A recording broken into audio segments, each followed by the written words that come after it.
What's up, guys? Welcome to a special Under the Weather edition Real Estate Podcast, episode 280. I'm here with Griffin. I'm here with Trav. And I don't know about Griffin, but I'm confused as shit with Adam. This year we watched 3,000 Years of Longing. I mean, this came out quick smart, didn't it? Yeah.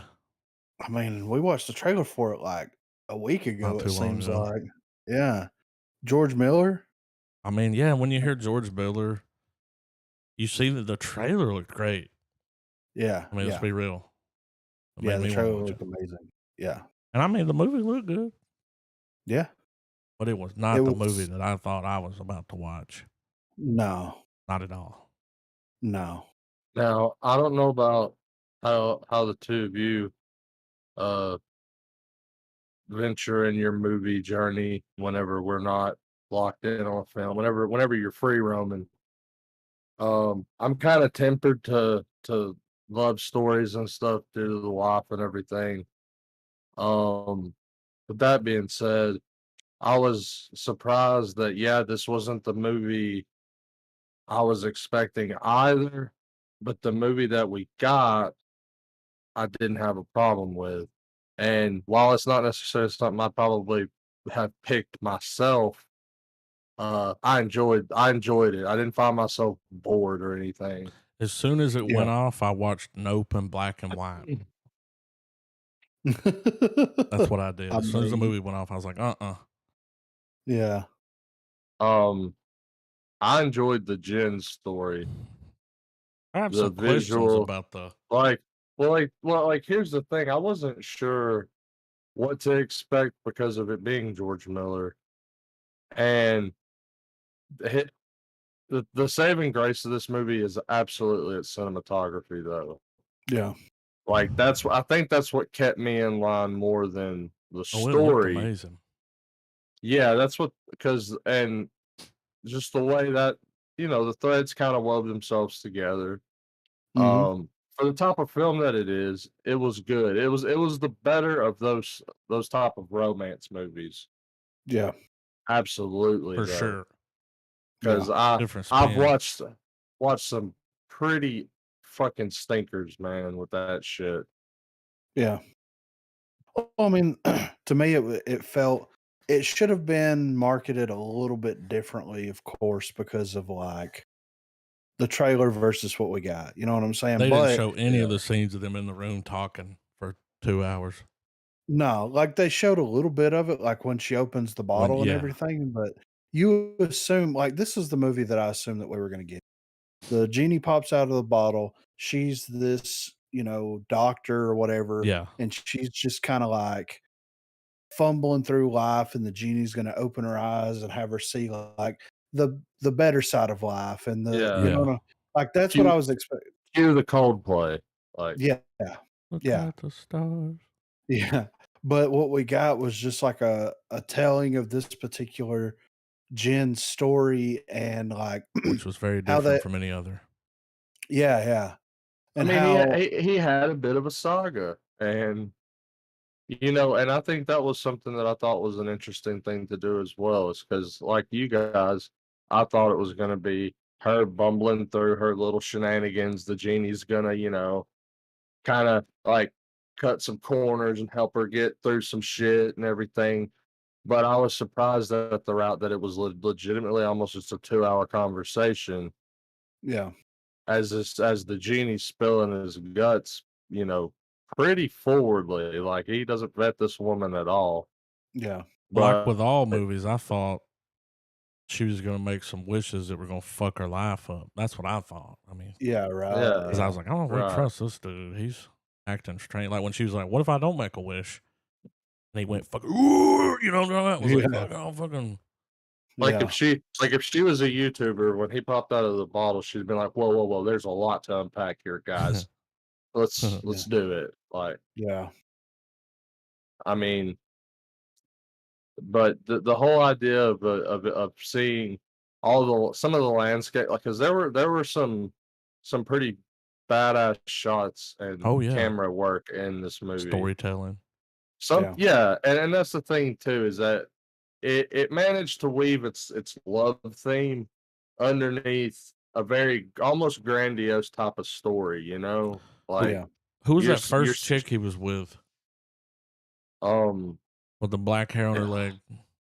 it was like a wasn't she like a half Djinn or something like that? Yeah, Like, but she it's had somebody from history. It's Yeah. He's a real person. But anyway, the guy that shows up to woo her, what about Yeah. that instrument he had? Oh my god. Huh? Yeah. Like he was bleeding, and then when he fixed the string, and then it started playing on the little one, and then the thing under him had bones in it. And it was playing the Yeah. drums. I was like, "What the fuck is this thing?" Here's something weird about it, though, man. Like for a little bit, I started to think I was like, "This ain't really happening." Yeah. I But she thought told the because story about when she yeah, was the little, she had an imaginary friend. But yeah. whenever she's giving the speech, and she Yeah. sees that guy in the front row that's looking at her, and it's doing that weird, like, "Whoa, whoa," you know? Yeah. All right, Yeah. well, whenever you get to that first woman where they're all standing there and the dude comes in to play the instrument, that motherfucker's Ye standing next to her. Yeah. Dude, yeah, I And noticed I'm like, that too, "Huh, why is he and there?" And then the little that dude that runs up, and he's like, "You fucking gotta go to fucking Syria," or whatever he said, I don't know. And then I'm like, "Maybe I don't think he's real." But Yeah. then she goes to the old lady's house, and she's like, "Here's my friend, he's gonna be here for a while." I'm like, "Can Yeah. they see him? Or Yeah. they just What's think that? she's crazy? Like, is he real?" Because she was Well, I a mean, that's writer. yeah. Her job to make stories up, right? Yeah. And that's I thought the same thing. And then also I thought that one of the wishes because of how the movie started with the like narration or whatever, I was like, did she wish to become a genie? Because the way that she's Oh, referring to everything, you know what I mean? yeah. She was kind of referring it what she was doing it in a more like artistic writing Yeah. style, I guess you would say, because she is a writer. But the way that she was saying everything, I'm like, well, maybe she wished to become a Yeah. genie like him so that they could be together. And like whenever the movie opened, I kind of had an idea. It's like, okay, this is going to be just the way the words that she was using and the way that she was speaking, I was Yeah. like, "Okay, there's some type of love, something happened." You Well, know what I mean? when it started, you saw her on that airplane and you saw how she was reading, right, with her finger. Yeah, So then later we see the French like inventor chick yeah, reading all those books that way. yeah, right. And I'm like, why has she got all this stuff that's connected to her and these characters? Like, is this, I Yeah, mean, hey, you third know what I one's a mean? charm. You know what I mean? yeah. It was very interesting, and they kinda left it open-ended in that regard because there's a lot of things that you can pull. It's like, okay, why was the dude from, her imaginary fucking whatever in that one time period? Why was she reading like that? Yeah. Like it leaves it open ended, and maybe that's like him telling her the stories and then her recounting the stories by putting her own little Yeah. And her like book. things. But she had Yeah, a whole book her there at the end that she's, yeah. So it's interesting, and like I said, I didn't hate it. I thought that it was pretty interesting, and it was a cool way to do a movie in 2022 because like this reminds me of something that would have definitely came out and lived very well in like the mid to late 80s, right? oh, yeah. Like, it had that fantastical like, it kinda remind me of Princess Bride in a way. Yeah. Yeah. The way that it was laid out and how fantastical everything you know what I'm saying? Like, that whole aspect of it. It's it's weird that they chose to go that route with it, but it works, but it makes sense why the movie didn't do well in theaters. Like, it was a flop. Oh, was it? Well, yeah, and Yeah. I feel like a big contributor to that too is because even though it had a love story to it, multiple love stories, but the overarching one between Tilda Swinton and Elba's characters, they it's almost like they chose companionship over Yeah. and I feel like that didn't jive with the traditional love story narrative. Like it wasn't something where, at some point the stakes were raised where you didn't think they couldn't be together or anything like that, Yeah. because they made a point to, the main, the chick was like, I ain't, I don't, I don't convey emotion well like that. I don't really give a shit. Yeah. And the genie gave too much of a shit. Yeah. Yeah. You Oh, he was know? all in, dude. Well, it had good And reviews online. I guess the box office just didn't. Yeah, the box That's office, why I it didn't was know. I was like, it well, didn't do I good. feel yeah. like that. I feel like it's deceptive because the movies visually could totally stand up in a theater, Yeah. and I feel like Oh because of wait, what this it's was just a up against like confusing. Top Gun and shit, man. Yeah, Oh, You yeah. know what I'm never saying? mind. Come It didn't on, matter. Yeah. Top Gun was a better movie. I'm just saying. Wait till y'all see it.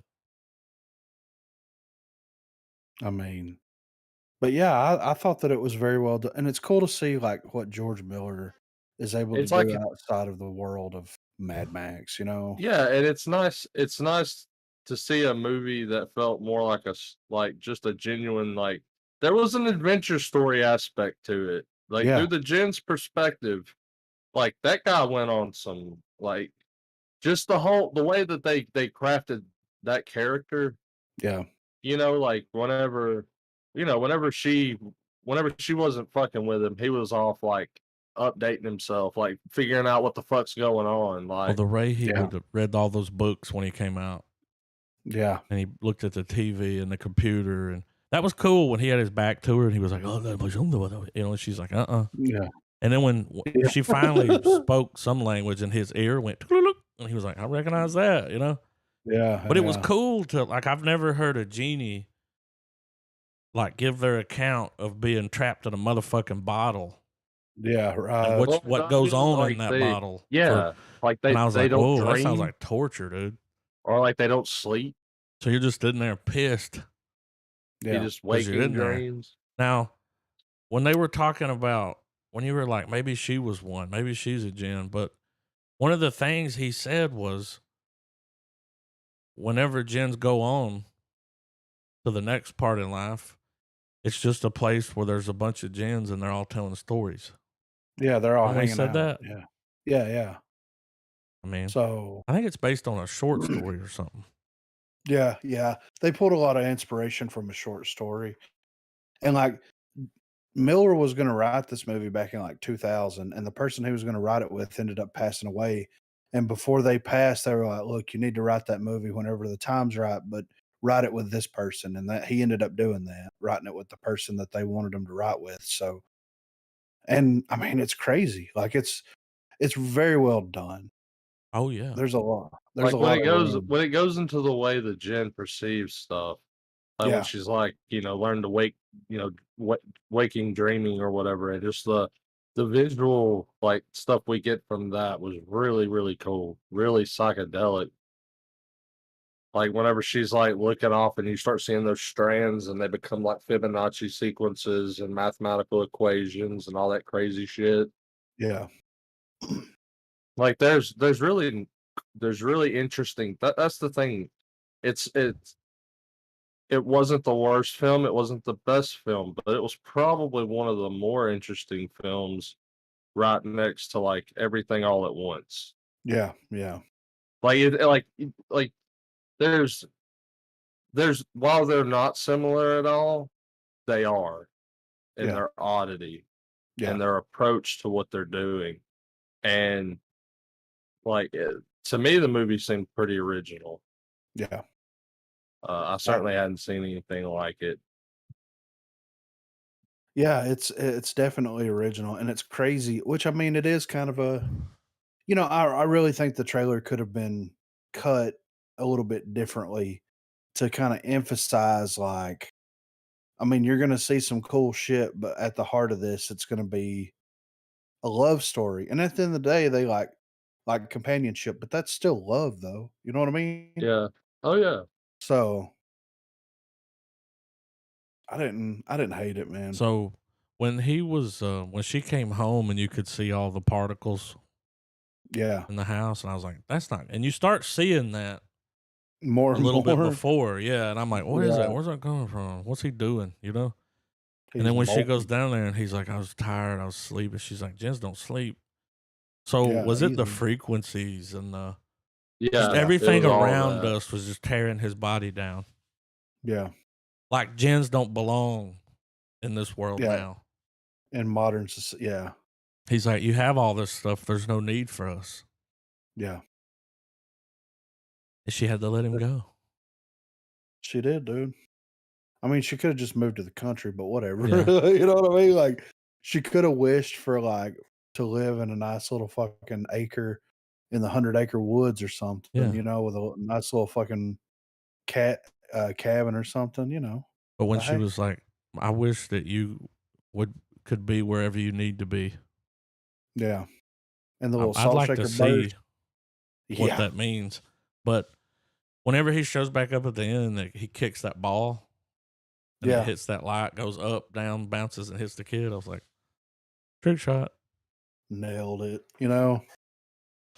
Now I imagine he's like hanging out, flying around, learning some shit, you know, because like until a fucking sorcerer or some shit traps him back in a bottle, like she So she freed pretty him, much you freed know? him, Yeah.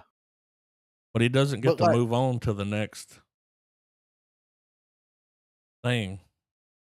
Their whole thing is to get 3 wishes so they can go yeah. to Djinn Well, heaven, right? he gave her 3 wishes, right? I thought it was just the one.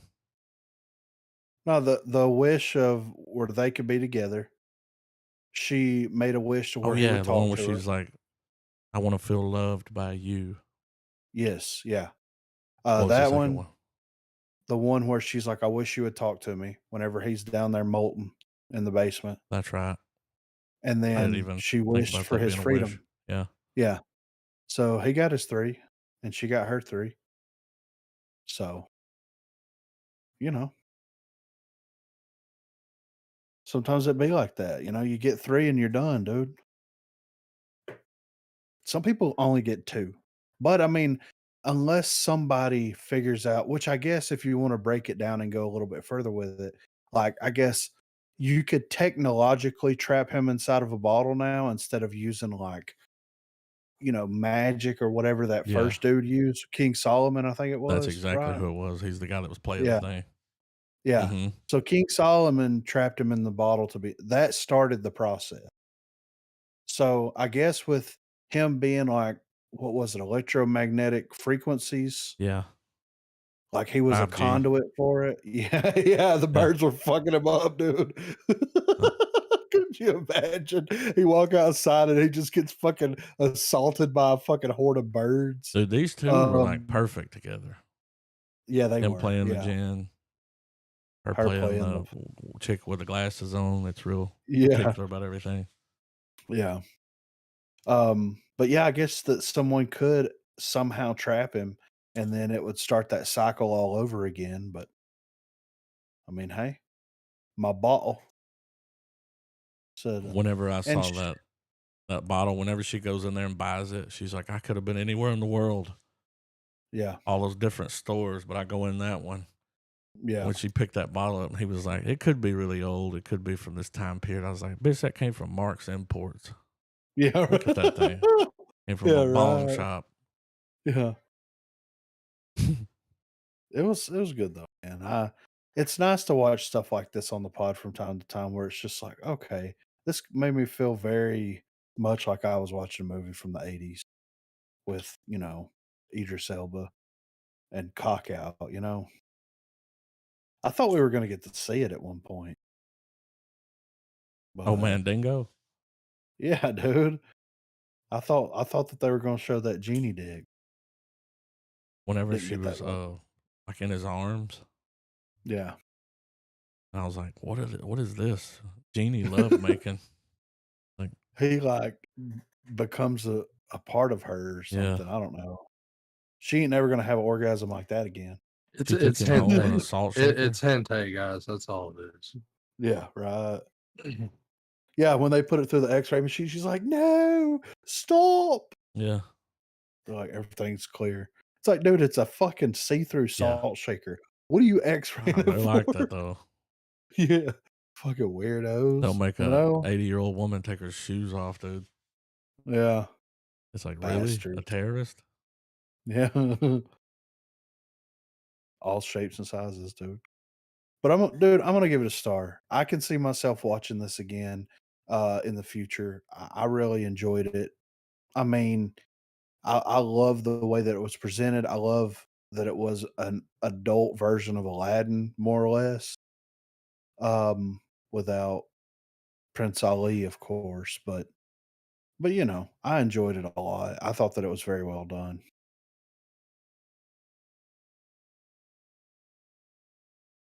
That's where I'm ending it. What do you think, Trav? Same sentiments. The the the visuals really had me, and I really enjoyed like stories where just large gaps of time happen, so you see people in different periods and all that stuff. And even with the love story basis, it was still cool to see the perspective from being in the bottle, what he witnessed, how like what his thought process is, all of that stuff. Which I'm sure there's a bunch of like books and other stuff that explore that idea, but this is the first time I experienced it and I enjoyed it. Thought it was great. Um, I think I think I think v- doing the really trippy sequences in the movie. Yeah, I really want more of that in other films and being incorporated in some manner. yeah. And but yeah, I'll give it a star too.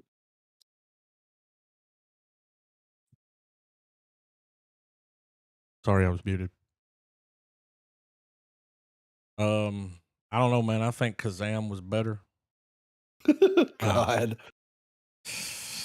I'll say this. I'll give the movie a star because it was very original. It was different. I ain't never seen nothing like it. But I don't Yeah, know about how many times I could watch this movie.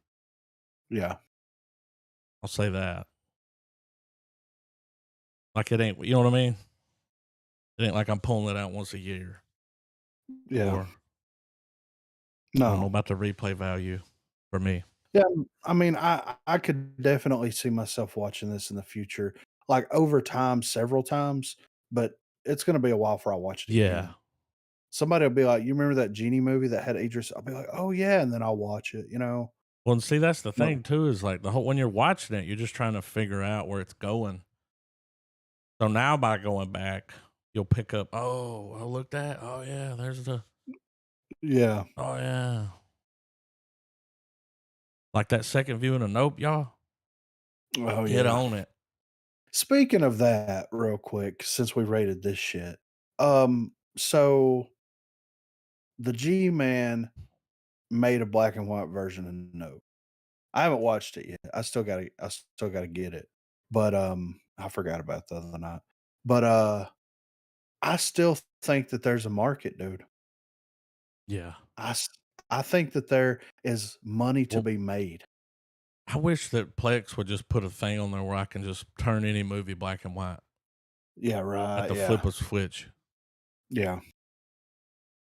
Because it's a pain Yeah. in the ass to go in there and do it. Like, when you can't, you just have to add it to it and hope it works out. Right, But it yeah. was a good viewing. But just by that second viewing, like whenever that part where he follows the horse and he goes down into that field and there's all those lights and shit.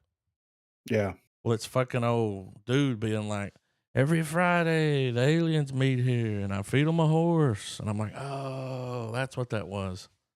Right. It was a good viewing. I think, man, Give it a spin. I'm gonna get it and I'm gonna put it on Plex, of course, and just Yeah. call it, the B and W version of Nope or whatever, but I don't know, man. If I knew the right person to talk to, and I'm sure that I could find somebody to license some movies, you know, at a reasonable price and release special editions of them in black and white. Because that would be amazing to see that like a Blu ray, Yeah, right. black and white version. Yeah. I mean, and we talked about this before. I mean, there's so many modern-ish films. I'd say 1917. within yeah, yeah, exactly. Sheesh. Not yeah, yeah. Um, like fucking Hateful Eight. Yeah. No, there was that one scene that I did in black and white that was fucking incredible. Like, it just I think there's a market for it. I just wish I'm gonna man, if I get invested in this with all this other shit going, you know what I'm saying? Yeah. Like, but for real though, like and it's not terribly hard to do, you know? If you could get the master of it and do it that way, because most things are filmed digitally now. So, Yeah. but anyway, She Hulk. Is everybody caught up on the She Hulk? I'm not, but y'all can. I don't care to be spoiled. I mean, you didn't really miss much, Trev. It's just another episode She-Hulk. Yeah. I mean, they sprinkled a couple of things in here and there, but the biggest thing about the episode was like, and they mentioned it in the last episode where Titania or whatever that chick's name is, license or trademarked the term She Hulk or the name She Hulk, and then she, sends the process server to sue She Hulk for using the name, and that's what the episode's about, like them in court and all this other shit. Mhm. Um, I mean, it was okay. It's like I like what they're doing with the show. I like the direction they're Yeah. going, and I like the fact that it's kind of its own thing. It exists kind of in its own self-contained world for the most part. But being able to just like tune in, see some like goofy superhero shit, and then tune out 30 minutes at a time just doesn't leave a lot to be discussed. You know what I mean? Yeah. There's not really a lot going on because there's no like major bad guy unless they're building for that Titania chick to be like a villain or something. There's, you know, she's a Spray lawyer. on Yeah. tan. Yeah. Do y'all think that the CGI is bad? I don't think so. I mean, there's a lot of people that are giving it shit, saying the CGI looks bad, this, that, and the other. The I TV mean, show. exactly. I don't think it looks like as good as, No. you know, but I think it I've looks seen way fine. worse. Yeah, for sure, right? So, and then we've got 3 is there 3 episodes left or 4? Was it There's 8 or 9 9? total. Okay, so we got 3 left, 4 left, 3 left. Yeah. And then Andor or Ondor, whatever, starts up. So Dropping 3 episodes. yeah, I right think out of that's the gate. I want tomorrow, right? yeah, I think so. I think it's the 21st. Mm, yeah. So that's gonna be interesting. But we have just a little bit of movie news that we're gonna go over real quick here. Some very interesting things are happening here. First up, The New Mutants hits Disney Plus in October. Um,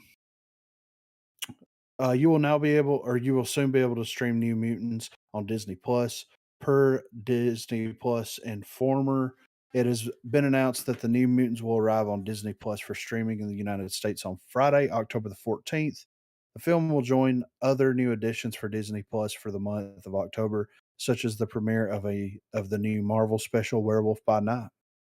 This release has been a long time coming after the New Mutants had undergone several delays before ever making its way to theaters. It was filmed in 2017 with the plans for a 2018 release, but reshoots coupled with the Disney 20th Century Fox merger brought about some delays. The movie was finally released in theaters in fall of 2020, but the response from filmgoers was not good.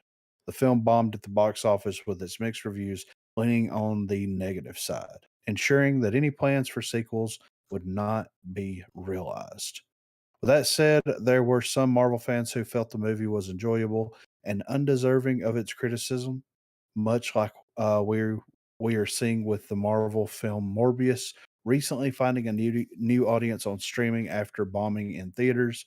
The New Mutants star Maisie Williams also takes the criticism in stride, previously explaining in British GQ interview that she had extremely fulfilling memories of the movie and feels amused by some of the critics calling it the worst Marvel movie ever made.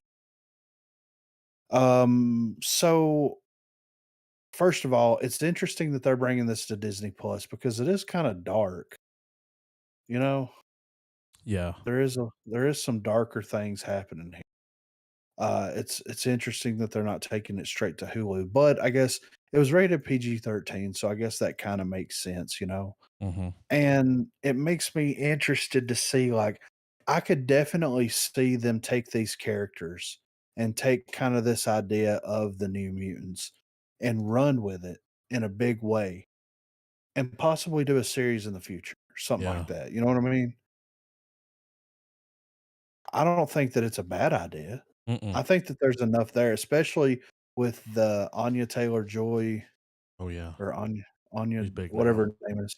Yeah. Well, I mean, but, like, her character was one of the pinnacles of that, where she was opening those dimensional portal things or whatever. Mhm. So, it would be interesting if they found some way to incorporate her into, like, some other stuff. Because, I mean, if she can open portals in dimensions, I mean, Mhm. there's a way to get some people through multiverse, Mhm. you know? Just saying, so but I thought that was interesting. I mean, look, we did the New Mutants and everything. I didn't hate it. I didn't think that it was terrible. No. Um, it wasn't the best, but it wasn't bad. So, it is what it is. Next up, Baz. I thought it was Buzz. Baz Luhrmann, open to releasing 4-hour version of Elvis, but not anytime soon. You motherfucker. After finding success in theaters with even more praising the film following its streaming debut on HBO Max, could we see an extended cut of Elvis be released? Not anytime soon, if ever, according to director Lerman. The film, starring Tom Hanks as Tom Parker alongside Austin Butler as Elvis Presley, drew a lot of praise with its release, even garnering some early Oscar buzz. The film is also a big hitter at the box office as one of the highest grossing musician biopics ever released, behind only the hit movie Bohemian Rhapsody. There's been some renewed attention on Elvis this month with the movie now streaming at home on HBO Max. Some fans who love the film were left wanting more and may want to see an extended cut, such as the rumored 4-hour version that people have been personally asking Lerman to develop. As explained in a new interview with Screen Rant, however, Lerman isn't entirely closed off to the idea, and he suggests Warner Brothers would be interested in allowing him to finish an extended cut based on the film's success. With that said, he just didn't see himself taking that on anytime soon. Not now and not probably next year, but I don't close my mind to the idea uh, that in the future there might be a way of exploring another cut. I've got to be really careful here because the moment I put it out there, I tell you what, all my tweets are nothing but we want the 4-hour version. We want the 4-hour version. I think people are at my gates with pitchforks Mm. saying we want the 4-hour version. But I don't close my mind to the idea that there would be an extended cut. Right now, with how long it's stayed in the theaters and how well it's done, it's crossed the line. But it's done so well on HBO Max over the weekend, so it's about the parent company going, "Wow, it's really worth spending the money on." I mean, S he's the one that originally put it out there. Yeah, exactly, Not to right, yeah. mention, I have seen deleted scenes, and they look Oh, great, dude. There's a lot more ooh, concert clips. There's ooh, oh, yeah. Well, yeah, dude, when you see him doing all that Vegas stuff where it's switching the outfits, I mean, they filmed every one of those, like, yeah, in full and then just bounce wow, between them, like, he wants yeah, to do it. yeah. I mean, he's putting it out Well, there. Well, these extended cuts are always meant to be a fan thing for these movies, and there's obviously an audience for it. So, Well, like, people are gonna get it look at eventually. the quote But there. Wow, it's really worth but spending the money on. but I yeah, do think I thought maybe his approach too is looking at it as, while he has that extended version, he's got to be proud of the one of the Oh, final yeah. cut though, and I don't know, letting that one breathe a little Yeah, for a longer, while, I feel like is the right move. for sure. And if there's still the call for it, Release the then Baz yeah, cut. release, yeah, do something like a when there's an Special anniversary for it edition. again. Maybe on Yeah, his do it on birthday or yeah, some shit like that. Yeah, yeah. for sure. Well, it's 45 years, right? Yep. So 50 years, why not release There the you go. 4-hour That's a version? big 5-0, dude.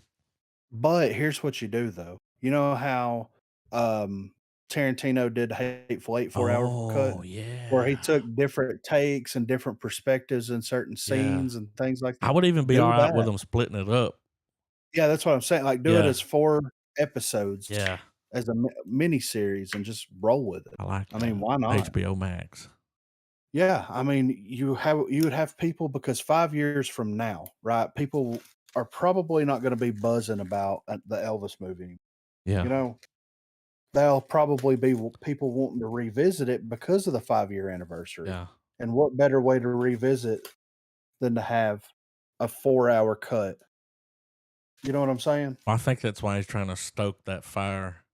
Well, Clearly. you can all and But and I feel like the more the more realistic thing that might end up happening too would be the the the company that's got the rights in the film locked away or whatever.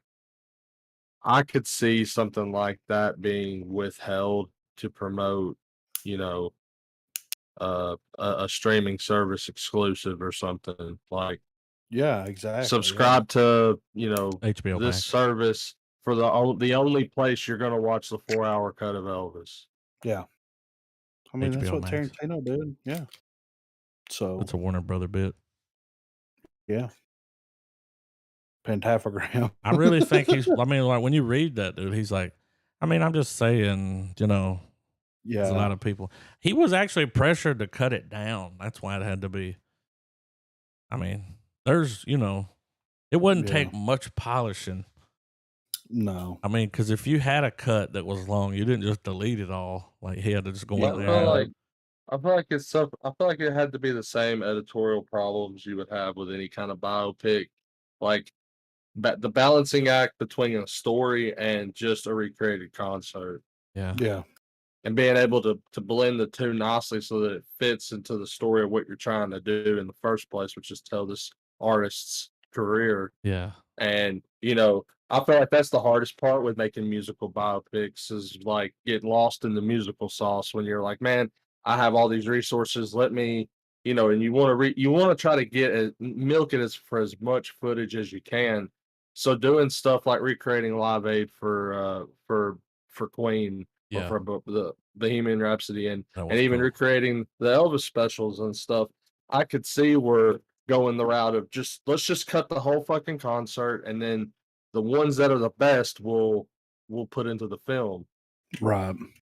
And I feel like those are hard decisions to make because you're also dealing with iconic performances of iconic songs. And these set lists were they were pretty much the they're the ones that have stood the test of time, like the songs that they performed in these movies.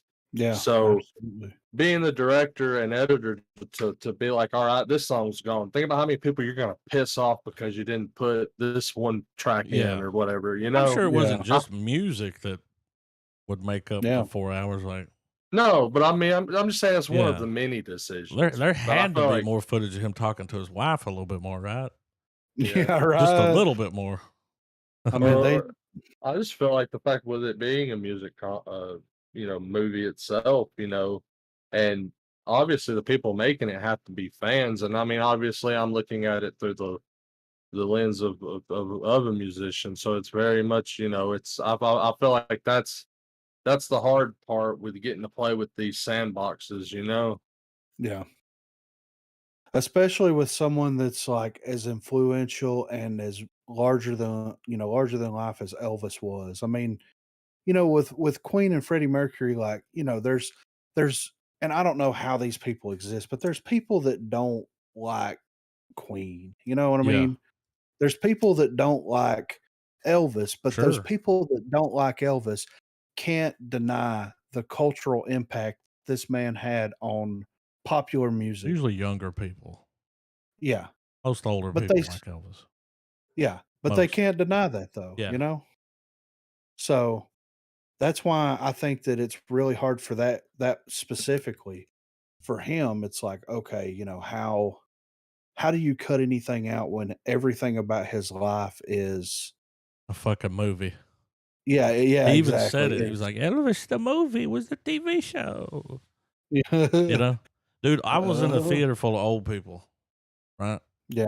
And every older person that I've talked to that watched the Elvis movie, they all said the same thing. Too fucking long. Really? That they all said it. It's just too long. I'm like, well, really? Wow. They make movies Dude, longer. my grandma watched it and she said she loved every minute of it and wanted more. Yeah, but we're talking about, these people, they ain't movie fans. Like, Yeah, I could that's watch a true. whole series that had Yeah, that kind of production. But I'm like, yeah, really? I was like, the fucking 78 or 9 version of Elvis with Kurt Russell was a little bit over 3 hours. yeah, that's crazy. Really long. Yeah, I I don't think know, we'll see man. it. I bet Warner Something Brothers is like like, God damn, not again. that. Release the Baz Luhrmann cut, dude. Oh god. There's a fucking meeting room where they're all sitting there and all the executives are all Oh, cross-eyed as fuck, and someone comes in and goes, "Hey guys, here's the problem. Our movies are yeah, good, and their longer cuts are actually, desired." And they're Yeah. like, "Duh, just don't do it." yeah. Dot, dot, dot. Like half of them have drools fucking hanging out of their mouths. Like, Well, y'all wanna hear some good news, though? Yeah. So, Constantine sequel has been announced. Keanu Reeves to return. Whoa. did your heart stop beating for a second, Griffin, when you saw it? Because when I saw it, I was like, I bet Griffin's gonna be like, yes. Dude, I mean, because me and my brother was talking about this the other day, and he's like, "I heard," and I was like, "Man, they've been making rumors about that shit for years." You've been Like, talking about it for a long time. yeah, right, yeah. So, It was 17 years in the making. yeah, for real, exactly, Yeah. right? It's been a long time coming, but it looks like the frequently rumored and fan demanded sequel to the 2005 DC thriller Constantine is finally going into development with Keanu Reeves returning in the lead role. As reported by Deadline, Reeves will be reuniting with original movie director Francis Lawrence, and the sequel will be written by Akiva Goldsman. I think that's one of the guys from Lonely Island. Don't quote me on that, but I think it is. So I hope they keep it. No. What little expectation I feel that could be kept for this movie, don't connect Definitely it. not. Don't connect it to shit. Yeah, Keep it just a sequel to fucking Constantine. That would yeah. be the writer of Batman and Robin. He wrote Beautiful Mind too, right? I ain't got that far back. Bunch of Star Trek. Bunch of Star Trek. He's definitely not the guy from Lonely Island. Oh, he wrote the Dark Tower screenplay. Which Oh, I Am Legend. He wrote that one. Angels and Demons. Yep, A Beautiful Mind. I Robot. Damn, this dude's got a spread. Yeah, which I mean, don't get me wrong, it would be a really funny thing for them to have in dialogue where as, whatever situation they decide the movie to be about, have it where Constantine where like to make him be connected for the sake of it, I guess, write it off where he's like, "Man, I've dealt with crazy shit for years. I've dealt with a fucking guy who thinks he's a goddamn bat.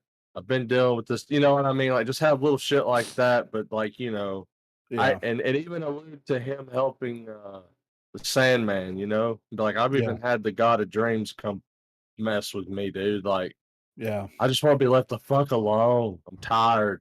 yeah. Like, Well, it says here it is usually expected that any successful comic book movie is automatically greenlit for a sequel these days. But back in '05, even taking 200 million didn't appear to be enough to get a sequel to Constantine instantly into development.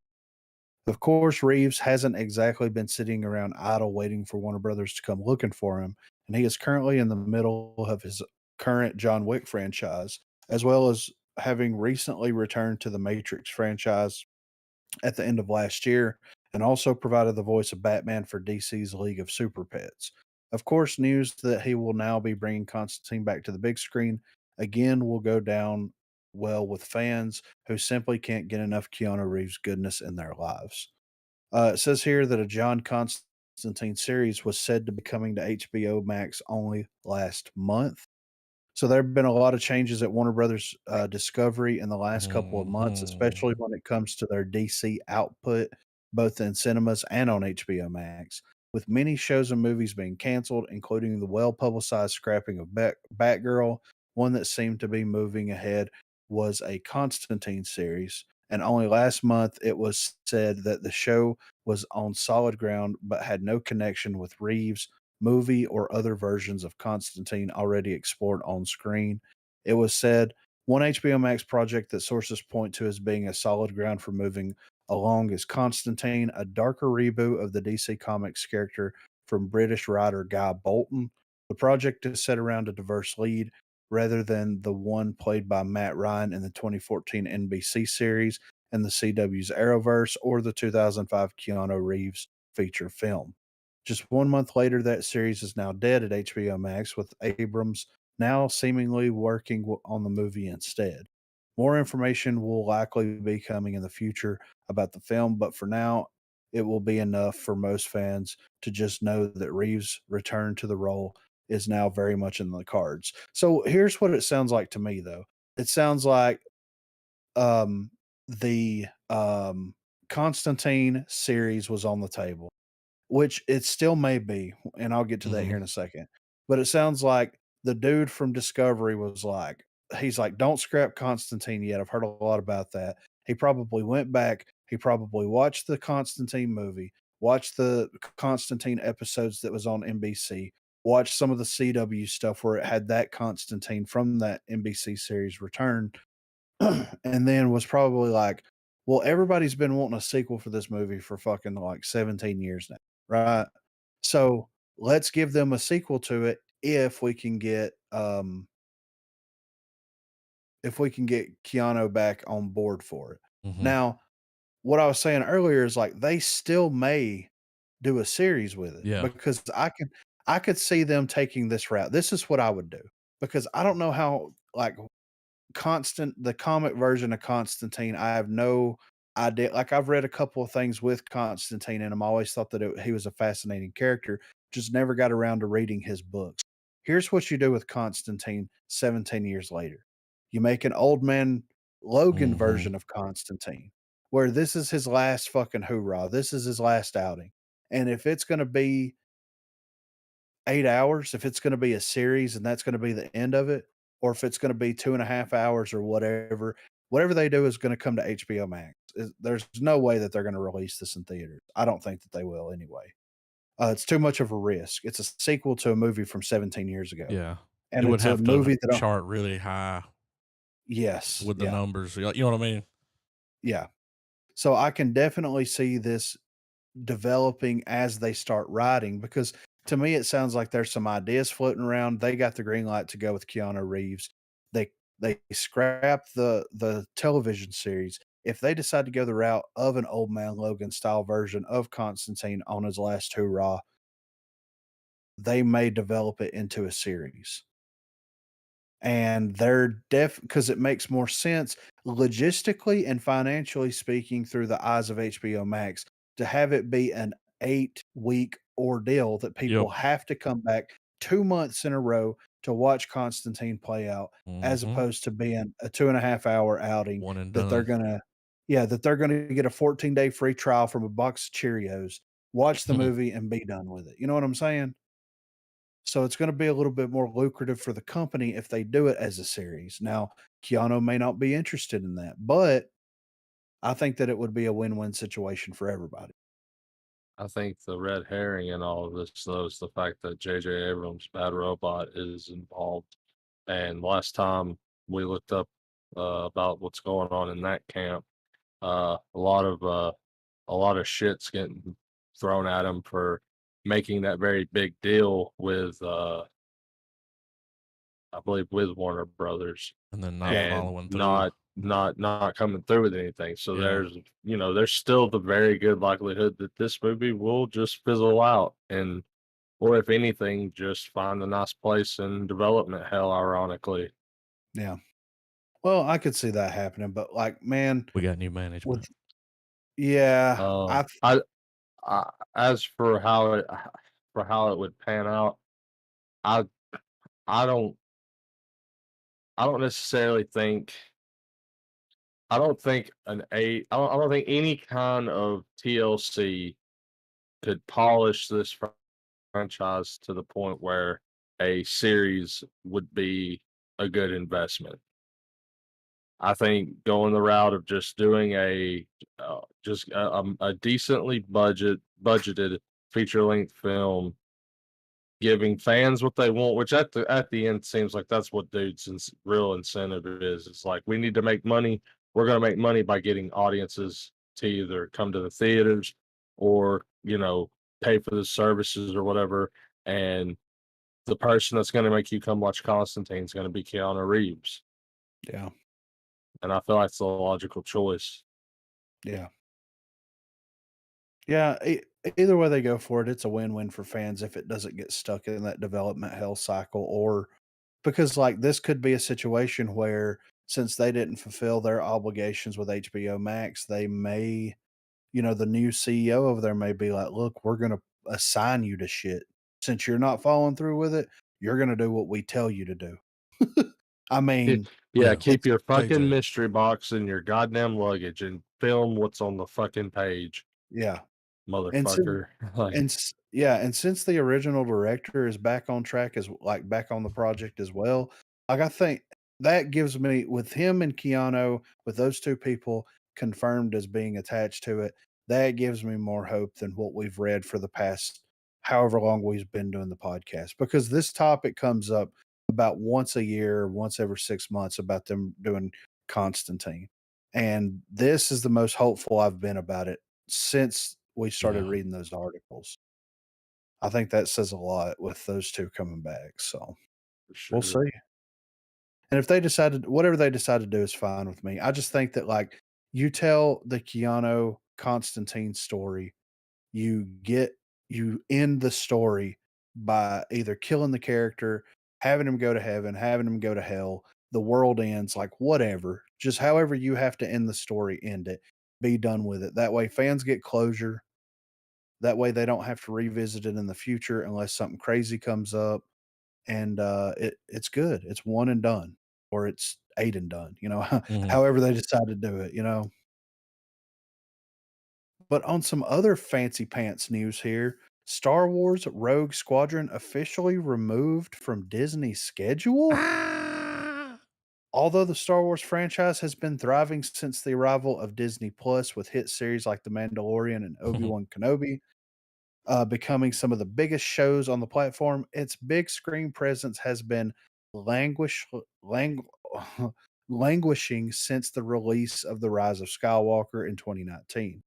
While there were originally some plans in place for new movie releases from Lucasfilm, it seems for the immediate future, the last hope has been wiped from Disney's upcoming release calendar. The Patty Jenkins directed Rogue Squadron was the only movie on Lucasfilm's release schedule, even though the movie itself seemed to have already been removed from their production slate last year.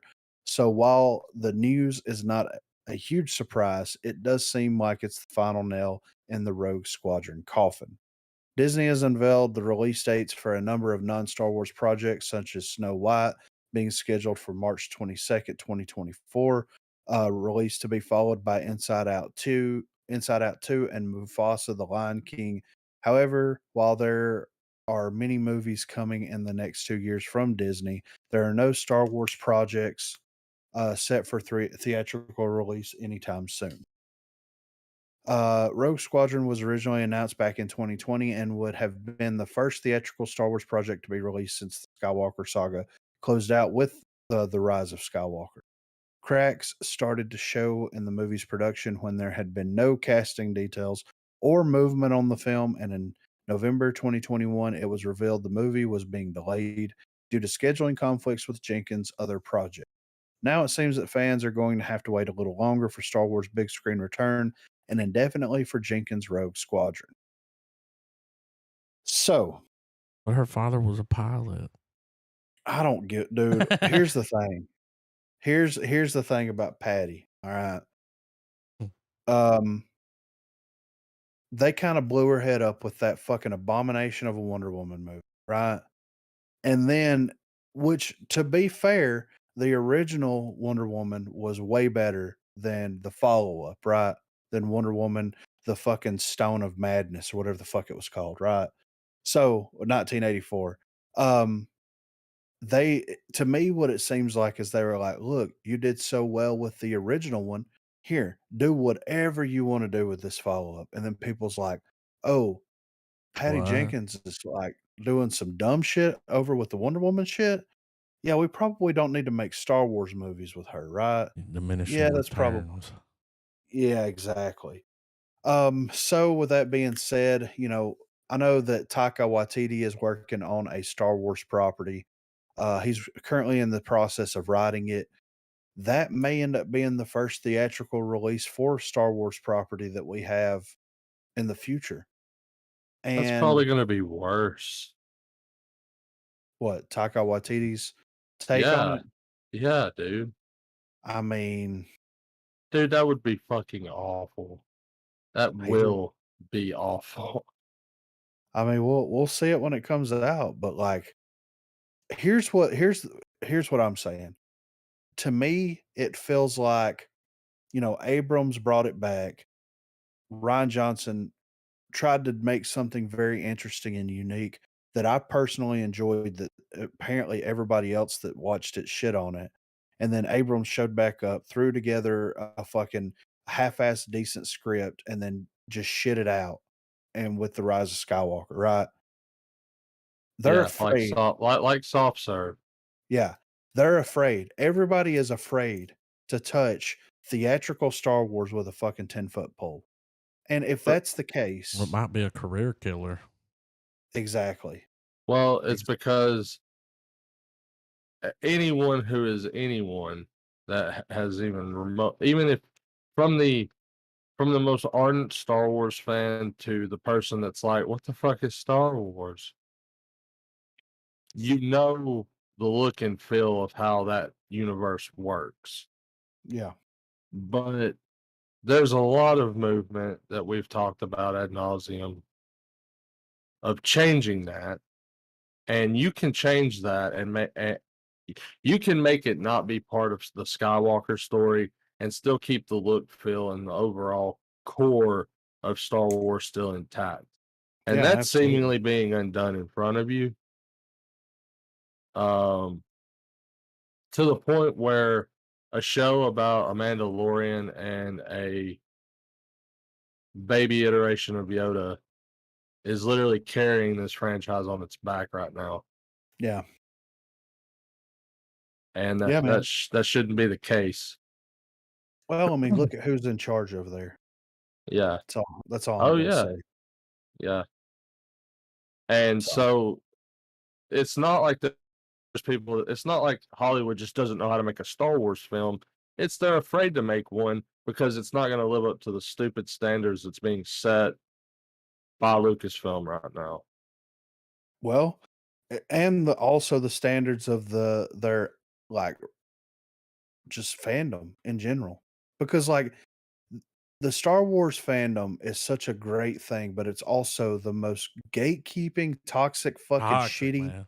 Dude, they shitty hated that fucking shit when it fandom. came out. Yeah, I But Oh, know. now they yeah. like love it. It's like, Yeah, but you Oh, for hated it when it sure. came out. yeah. So I mean, that's the thing. And what Filoni and Favreau's been able to do is like, look, we're gonna pay homage to what came before us, but we're gonna tell some pretty original story, with an original character and everything, and we're gonna play it safe, but we're gonna do it in a way where you don't notice that we're playing it safe, right? Unless you're gonna play it safe and to the point where the fandom is like, "No, you're just fucking treading water again like fucking Abrams did." You know what I mean? You're not gonna get a good reception. What they need to do is just say, "Fuck it, bring people on here, let them do" like Ryan Johnson, dude, I would have loved to have seen what his fucking trilogy that he was working on. When fucking The Last Jedi was being developed and being written and filmed, they liked what they saw so I much at mean, that time that they gave him a trilogy. and I mean, arguably, I personally think The Last Jedi was the best of the 3. Yeah, absolutely. Me I too. thought the way people bitch about how Luke was handled, I sometimes wanna bring into question if we watch the same fucking It movie. all made Yeah, sense in the Yeah, end. and if we and if we're all still following the same Star Wars logic, because that movie ended pretty fucking cool. It yeah. did. Epic. So, Like, the biggest force flex ever. yeah, Ever. yeah.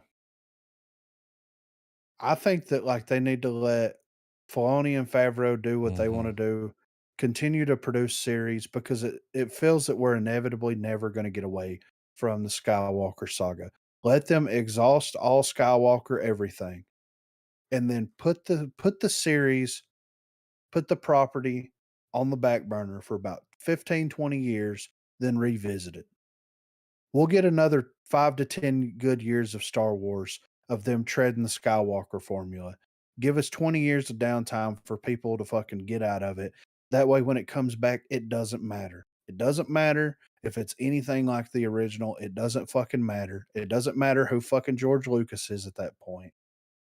They're all going to be gone, sad enough to say, and then just start over then. And then, like, that's just kind of how my feelings on Star Wars in general. I want more Star Wars. I want more original Star Wars stories.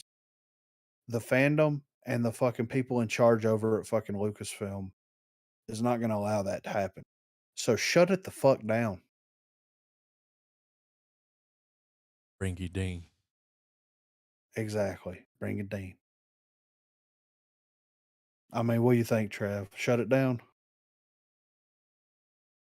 I think this debate about separating Skywalker from Star Wars is a kind of it just seems like a futile attempt to just milk the brand at that point, because the significance of that family to the Star Wars mythos, it's kind of hard to, I mean, you can go and have these backstories, but all roads lead back to the events that the Skywalkers have a part of, Yeah, that I have a agree. hand to play in. And so trying to do these things where we make characters that suddenly make Luke irrelevant, or any of the stuff, any of the Galactic Civil War and stuff like that, making it to where it's like, no, this was happening over here and it was so much worse and all this, that, and the other. I feel like that's just milking Star Wars for the name and just being able to blanket some dumb shit under it. Um, I think either and Marvel needs to have the same retrospection. These companies need to choose whether they're going to invest in full length feature theatrical experiences or streaming, and don't spread themselves thin trying to do both, because what's ultimately happening is we're getting low quality content. Mhm. The stories and the show, like, all of that could Mandalorian? be so much better if those resources could be laser focused on one particular project. Bump it out, get it out of the way. It's polished, it's perfect, you know?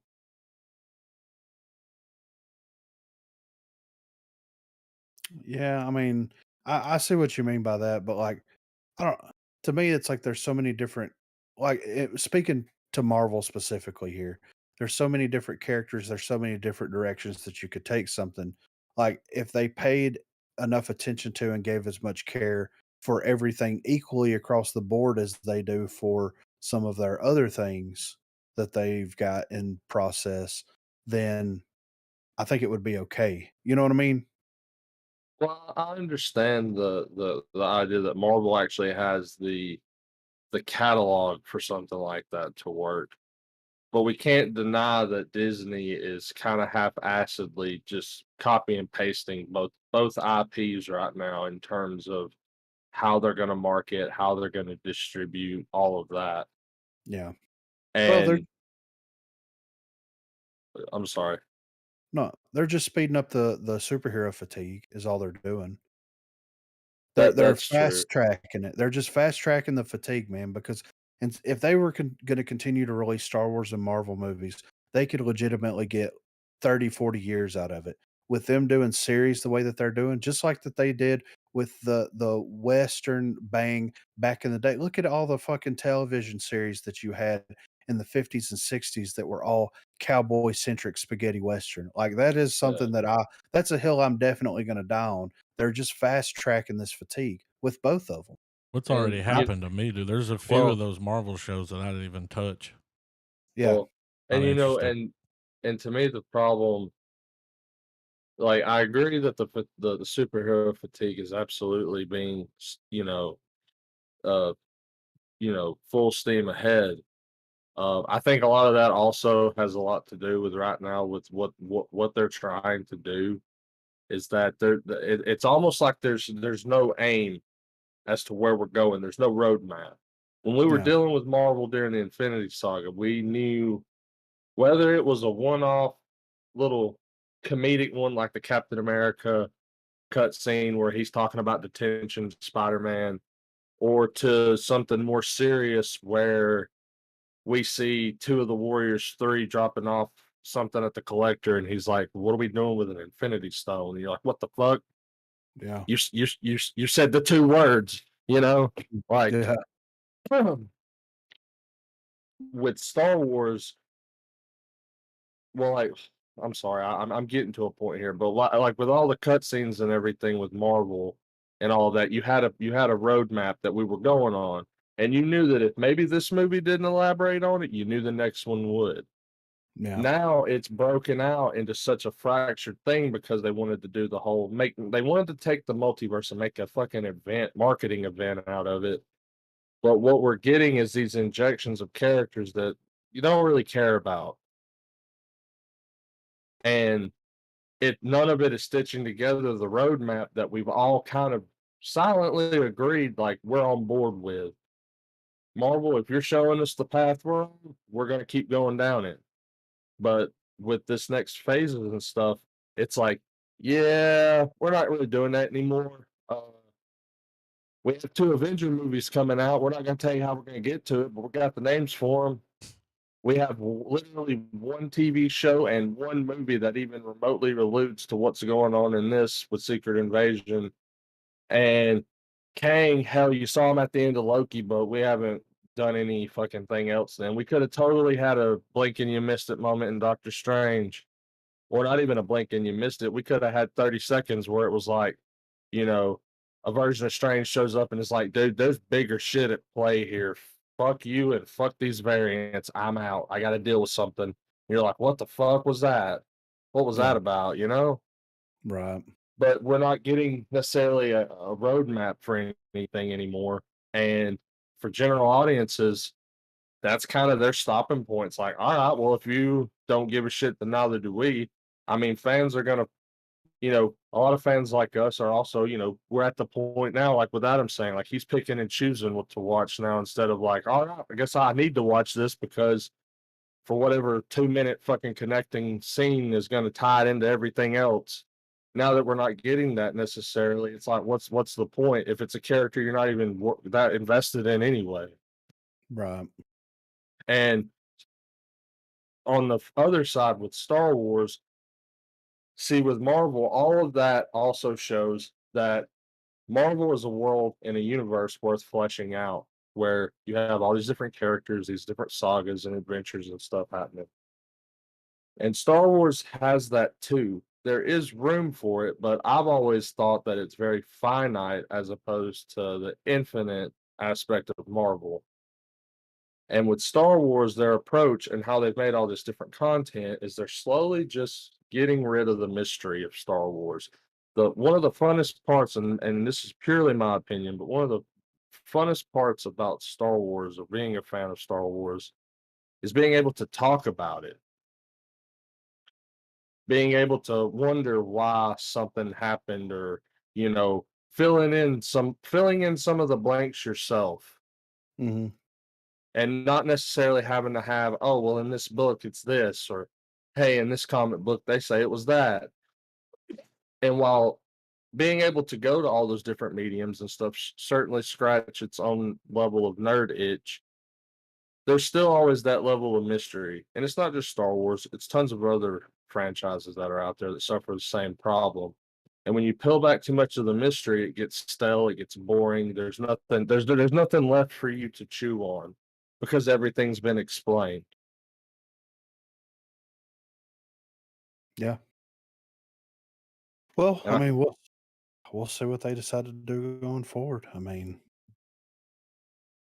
with Rogue Squadron being put on pause and nothing really being in development except for Taika Waititi's, they're gonna have to do some major rescheduling and reorganizing of their release slate for the Lucasfilm side of Disney in order to like make something big budget box office lucrative.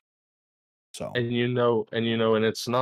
it's no secret that we've even talked about it here on the pod, and we've also brought it up from other creators out there that a lot of this could also have to do with the fact that there is an internal little war going on Well, there's a at power struggle.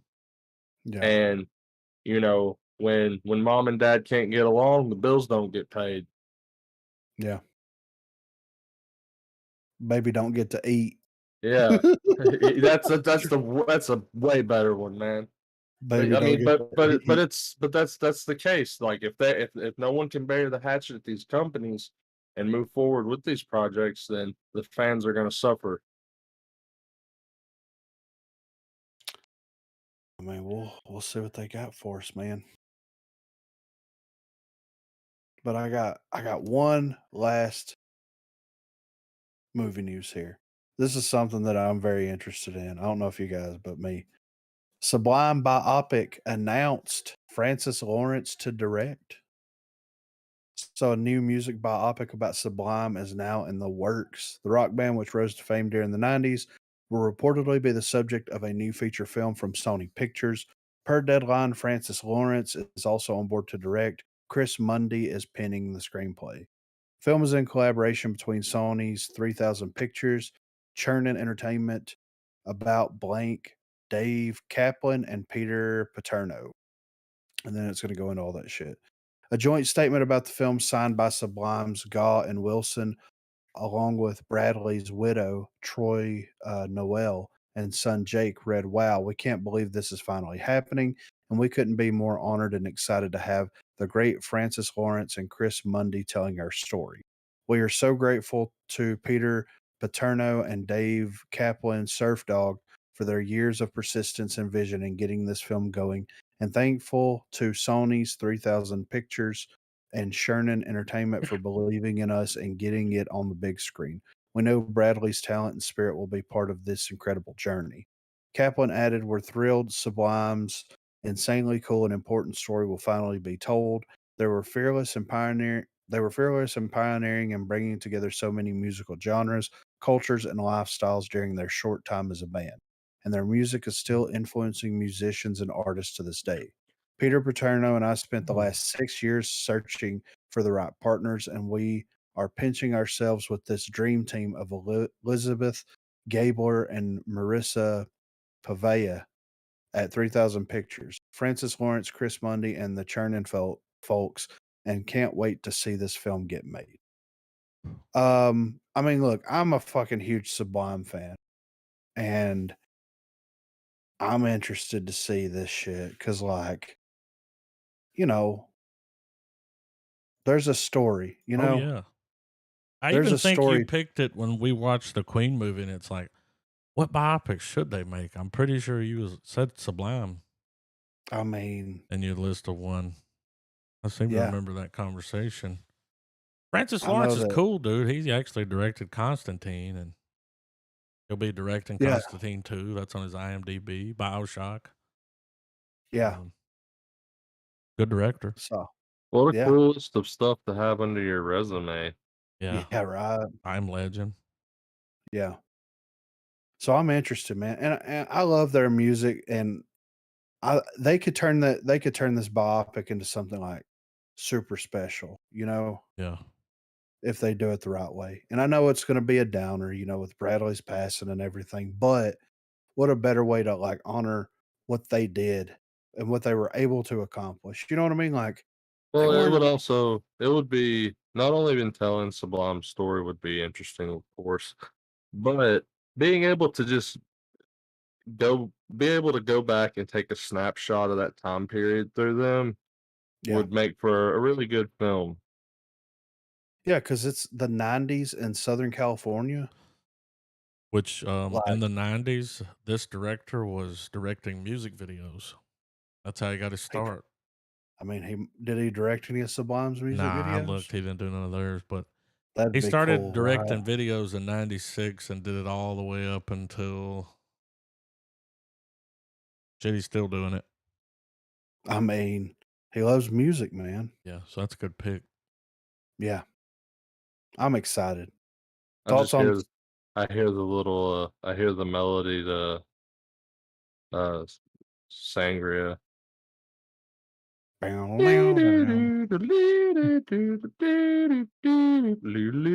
It's probably gonna be a while because he's got his plate kind of full right now Yeah, right. with that Slumberland, Hunger Games, Yeah, BioShock, Constantine 2. yeah. So It might be about 5 or 10 years, yeah, yeah, but hey, Well, man. I it's in mean the works. that kind of film though, you could totally cram a movie like that between those big productions. Yeah. Like Well, now like they a start the yeah, hunt Yeah, to for find the Bradley. people. Yeah. yeah. Yeah. No Who Rome. knows yeah, no Rome, please, Yes, Look, I Rome's gonna like be in the Rome. biopic. I That's like Rome crazy. and everything, but, like, you can't replace that voice, you know what No, I'm saying? like Blind You Melon, can't dude. Yeah, you can't replace that voice, man. And, like, the way that he would pronounce certain things and, like, I don't know. The heroin. I love Yeah, exactly, yeah. I love Sublime, man. Thoughts on Sublime? Oh yeah. I mean, dude, like I was saying, dude, they're a snapshot of like I don't know, just the '90s for me, man. Are they the quintessential '90s band? I wouldn't say quintessential, but they would definitely be in the quintessential playlist among others. And they were Yeah. kinda really the underdogs Yeah, right, compared to yeah, like Nirvana and yeah. a lot of And the that other because larger groups. they were mixing punk and fucking grunge and Yeah. reggae and fucking Well, ska, like, all here's this shit. you gotta look at it too. '90s was all about heroin, sadly, and Sublime was just a big fat joint hanging out of somebody's mouth. Like Yeah. that's that's a way I would characterize it. Smoke 2 joints, dude. We're definitely podlocked on that. If the For world's still sure. here. Yeah. If the 7th cell's not broken by Y'all then. don't know. Gigantor. That's all I saw though, man. That was all the movie news that piqued my Djinn ears over here, you know what I'm Your saying? jeers. Yeah, my jeers, Whenever dude. while we're getting a trailer pull up here, we got quite a bit of trailers, y'all. I know y'all see that at the bottom. Yeah, the I Hellraiser haven't trailer? watched it. I haven't either. I'm podlocked I on it, dude. started to. I made sure it was real. It doesn't Yeah. say fucking concept. Those concept trailers do need to get the fuck off YouTube with that shit because they keep on, man. They put one up for Daredevil. Yeah. I'm like, oh shit. And I pull it up and I'm like, oh, this is great. And then I'm like, oh, it's concept. Okay, cool. They also did one for The Whale. I thought it was the Oh, goddamn trailer. I was like, fucking right, dude. We got the trailer. Nope. for Darrenovsky? But see what I yeah. did there? Darrenofsky. A little honorable mention, high praises from motherfucking Martin Scorsese, dude. For X Yes. and Pearl? I was Yeah. enthralled. I mean, He yeah. said that he's a big fan of Ty West, and he said something Mhm. like his movies, what he's doing right now, he feels that Ty West horror movies are cinema after Damn. watching X. And I'm like, damn. It was good, but I Yeah. mean, yeah, we He's talking did about an Pearl. I hadn't seen Pearl yet. oh, okay. Yeah, yeah, yeah. We did an article last week where he's doing a trilogy, and the Yeah. 3rd film's gonna be Maxine. There's a teaser for And that up, but I didn't. I think it's just the logo. Yeah. The 80s, It yeah, pans around and the Hollywood sign says Maxine. And I'm like, come on. yeah, yeah. You better than So, that. But it but that's good that that's Scorsese's over awesome. here like yeah, I mean, that's Hollywood royalty, dude. yeah. He's on the Mount Rushmore, right? He's gotta be. Him, Spielberg, Yeah.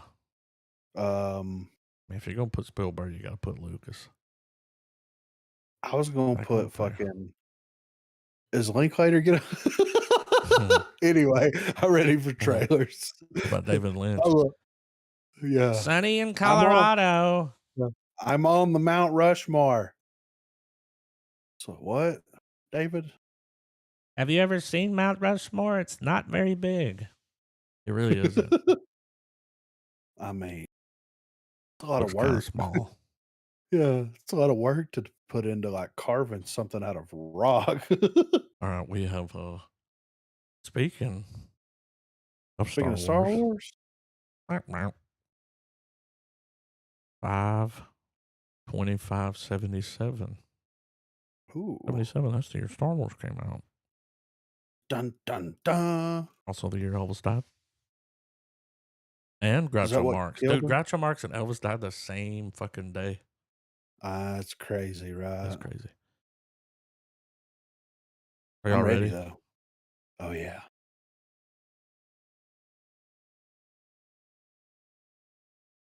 All right, 3, 2, 1, play.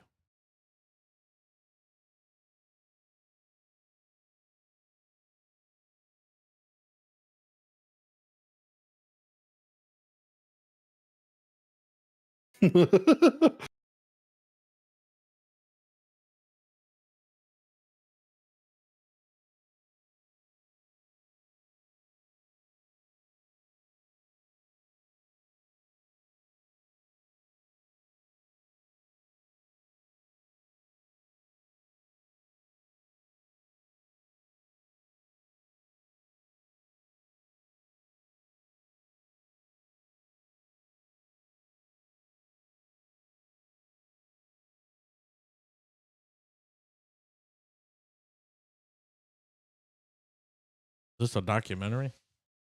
Oh.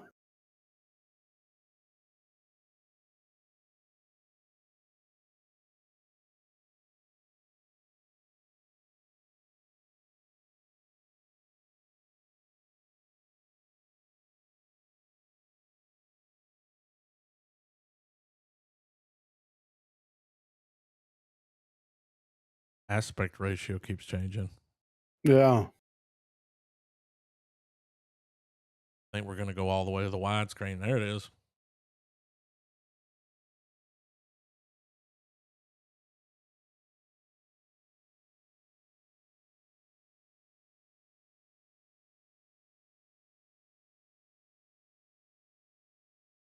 Wait. John Francis Daly. Yeah, he directed the first Star Wars, right? Or produced it? Oh, that actor. Freaks and Geeks.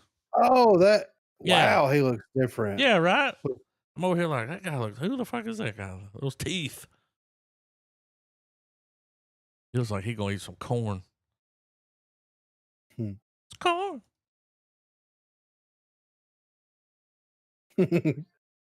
Cold. It does move a lot faster.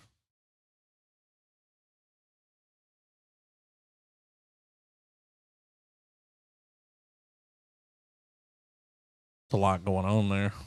Yeah.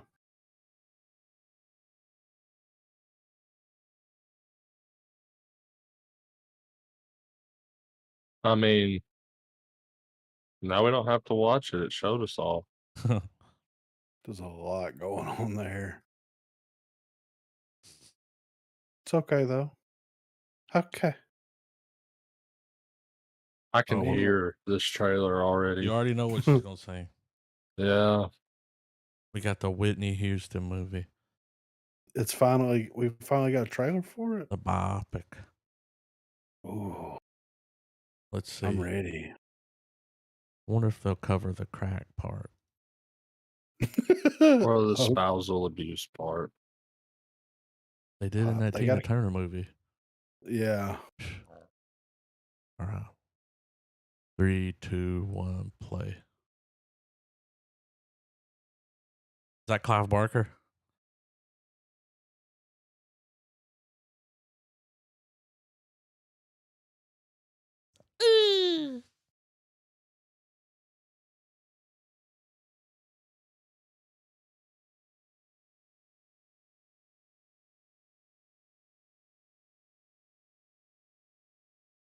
Ain't no way that sounds like that in that room. Yeah. Starring Oh, Stanley Tucci. sign your rights away.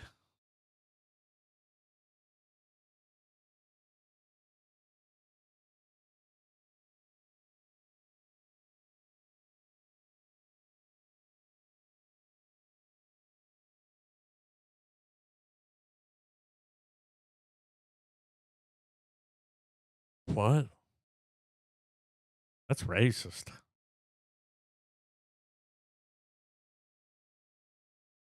They should have just called this Whitney.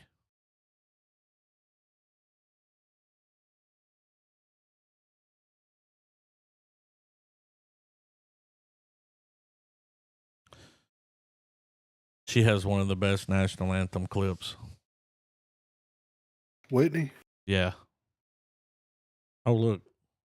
That's it. So y'all saw it was from the producer and writer of the Queen movie. Yeah. So this is what he got handed off to. They was like, that Queen movie was good. Here you go. You up for trying Whitney next? That motherfucker said, your music's not black enough. Yeah. One of your Okay. biggest criticisms Yeah. is your music, it's just not black enough. Well, sold 10 million copies, so Yeah. sorry, not sorry. Stanley Tucci. Tucci. Sorry, I had to get it out of my system. It's the It's Doge. it's the Tucci. All right.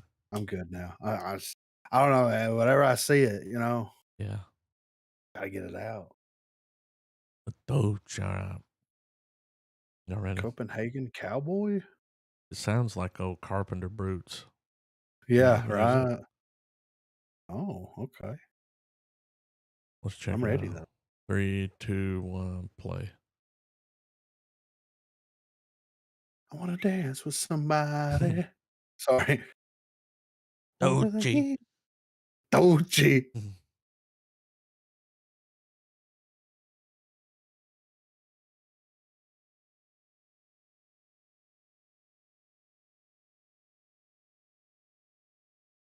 This is a foreign, by the way. Okay. A lot of neon. About to break into it. Here it comes. Drop the bass.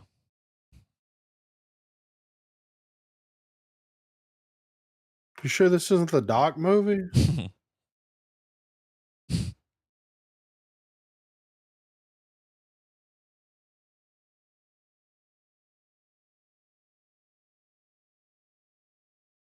Oh, okay.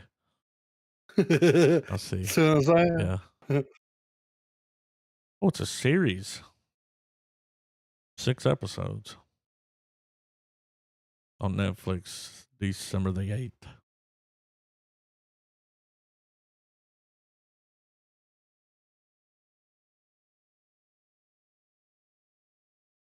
I'm over here fucking moving, dude. Getting jiggy with It's it. from Denmark.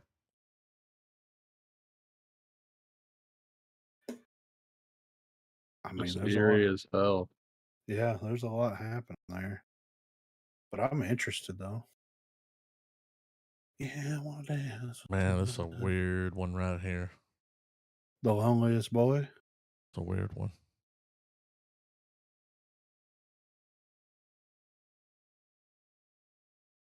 Not You as know weird that as the one boy? under it, but yeah. He's the loneliest boy, that one? Yeah. You know the boy? You mean the loneliest boy? Peck of wood. Yeah. Jeremy. Jeremy. Jeremy, dude. Jeremy. One of the guys that I work with, his name is Jeremy, but everybody calls him Shane. But whenever I have the opportunity, I'm like, hey, Jeremy. Jeremy. You know what I'm saying? Got to. All right. The loneliest boy in the world. 3, 2, 1, play. What the fuck?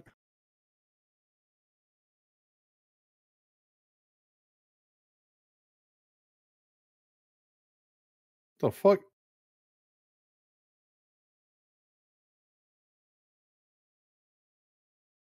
A little bit.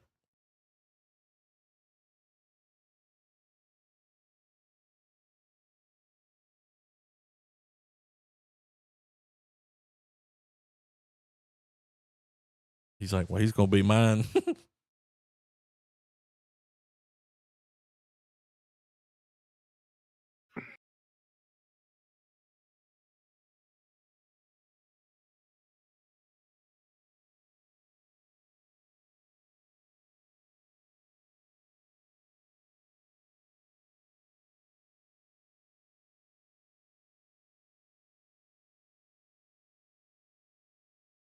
It gets weirder. He's up to something. Ooh. Oh.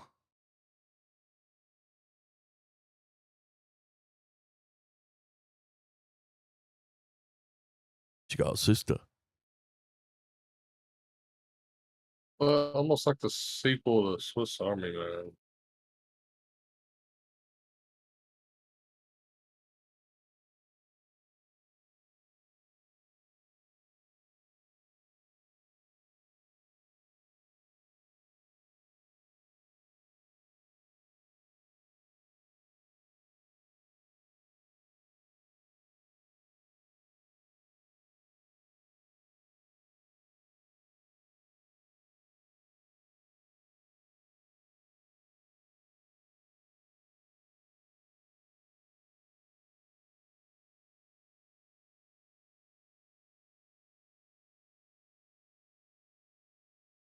I mean, that looks kind of interesting, though. You know. Yeah. The bow you slig. Yeah.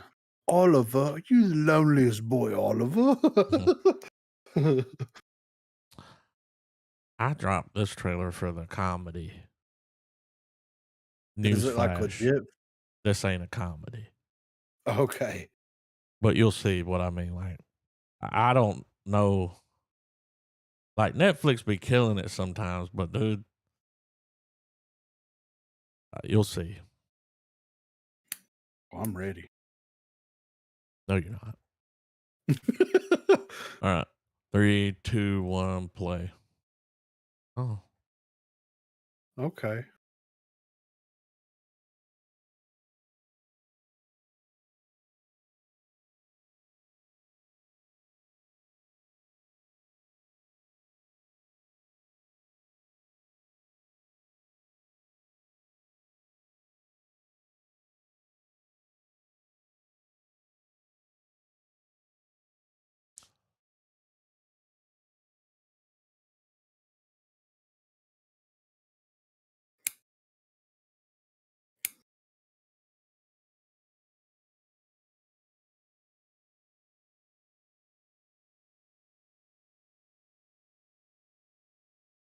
What?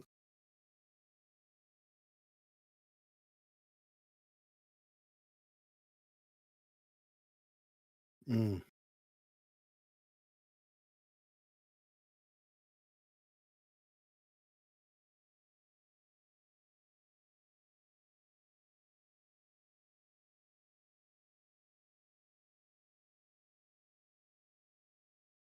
That kid plays a bully in every movie he's in. Everything I've seen him in, he's a bully. What?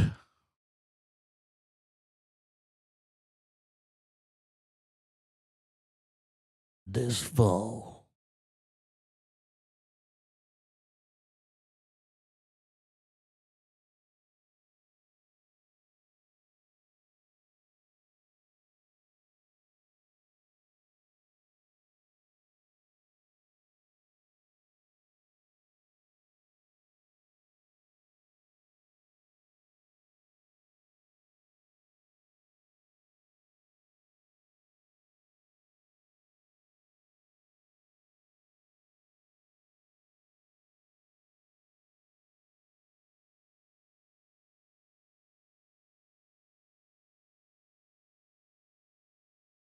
Battery life's amazing.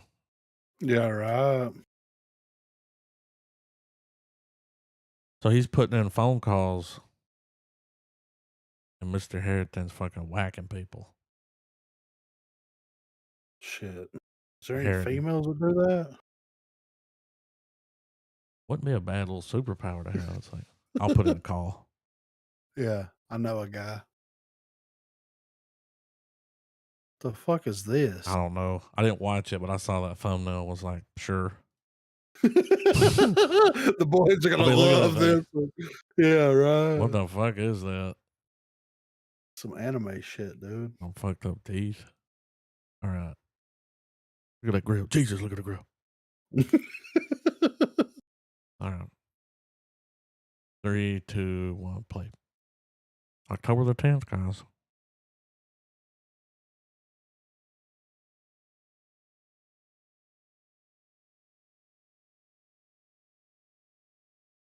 The Purge.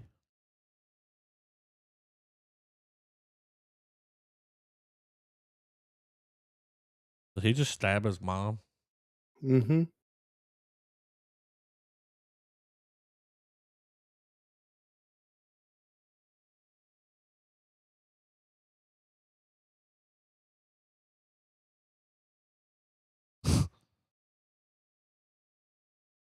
Oh, Oh God. okay. It's based off that fucking Yep. Those girls that stabbed each other to death. Look at that thing.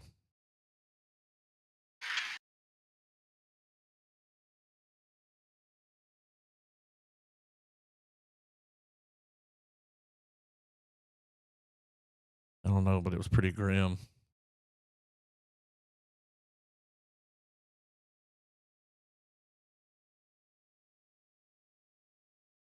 Move. Right? Yeah. You can't do that. No, I've tried. This thing constantly laying down. Ooh.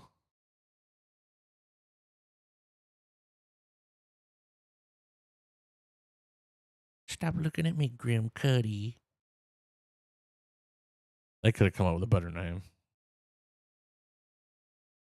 Well, the way that thing moves. Come running in there.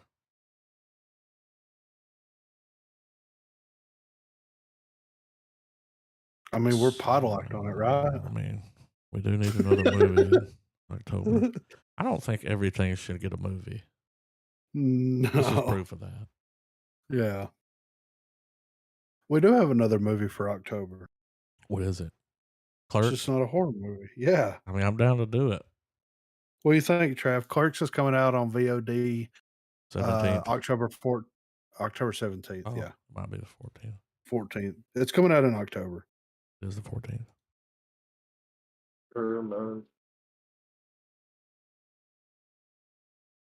You heard it here first, folks. I'll add it to the list. this list feature is fucking why didn't we do this fucking I don't years know. ago? It's like we're always like, dude, we gotta watch this one on the pod, and then we forget about it for 4 years and be Yeah. like, "You remember that one movie?" We watched it, didn't we? No. We Yeah. talked Are about you watching it. sure? Yeah. Not the same. Happens constantly.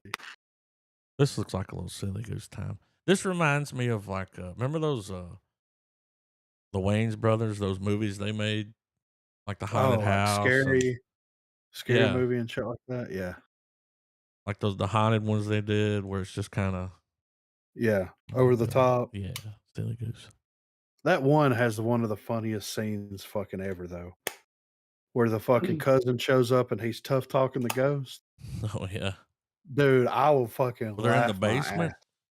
No, dude, that was for that witch bitch from fucking Left 4 Yeah. Dead. Oh, No, that was so funny. the one where the cousin shows up, he's like, "I know you're in here," and they're talking. Yeah. Anyway, I'll pull it up. All I'm right. ready. 3, 2, 1, play.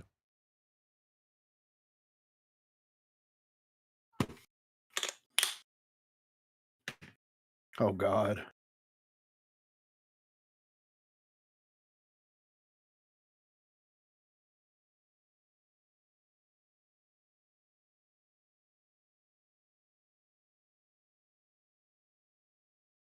Funny. Look at that thing.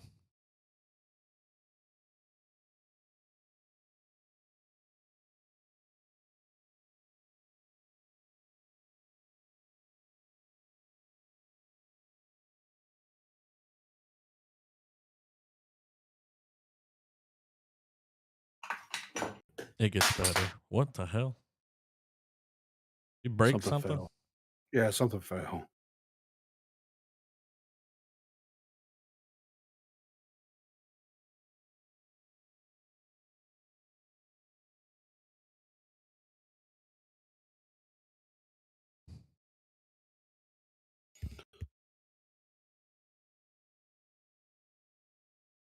That would scare the shit out of me. Yeah. Yeah, dude. Fuck that. I would leave. Here's where the funny kicks in.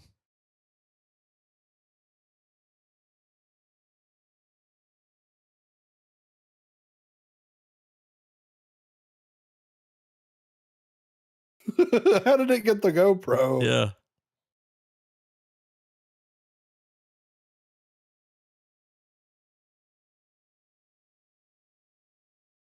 That kid.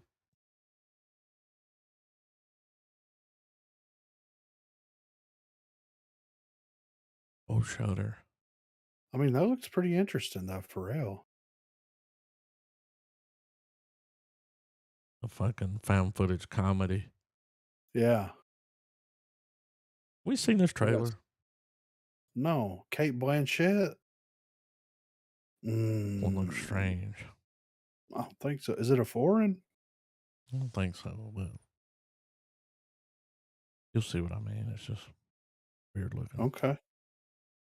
I wasn't It's getting sure. that it's getting that time of year, dude, where the weirdness comes out, you Yeah. know?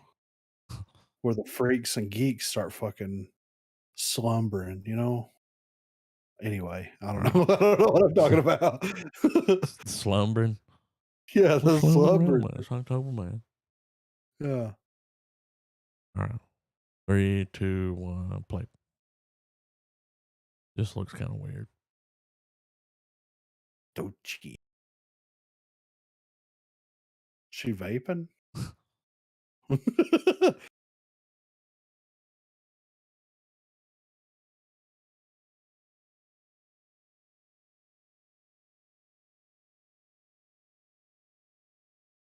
See what I mean? Eyes wide shut? I mean, what's time?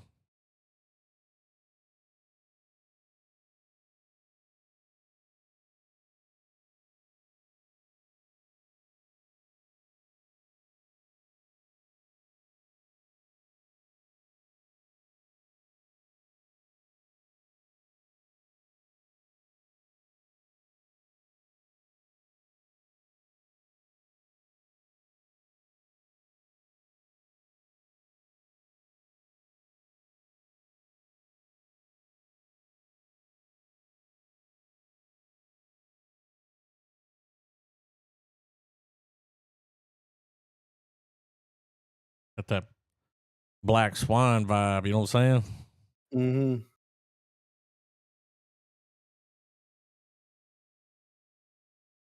Like, what the fuck, man?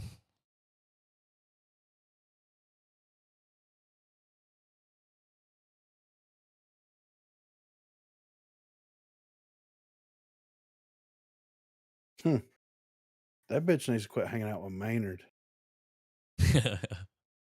You know what I'm saying? Talking about time and fucking sequences and fucking. Yeah. It's out there, man. Oh, man, this trailer looks so good.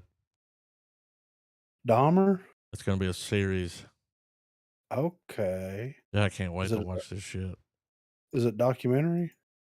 No. Or it's like full on. Mm-hmm. All right. All right. 3, 2, 1, play. They've already dropped a second trailer. We'll watch that one next week. This dude was fucked up. Yeah, dude. One of the most fucked up. Yeah. He would eat them, feed them to people. Dead bodies. The song, Please Don't Go. There's the blood was in the shape of a heart.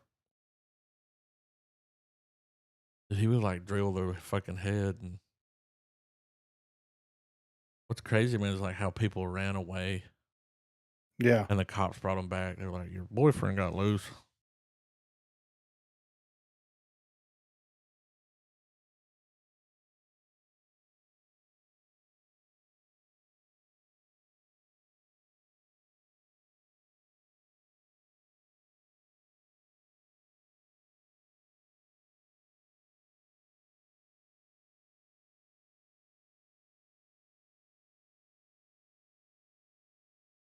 No, you don't.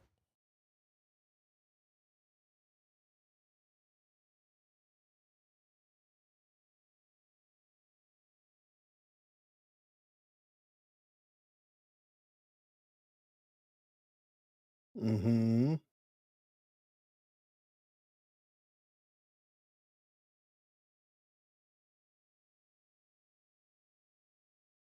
Ugh.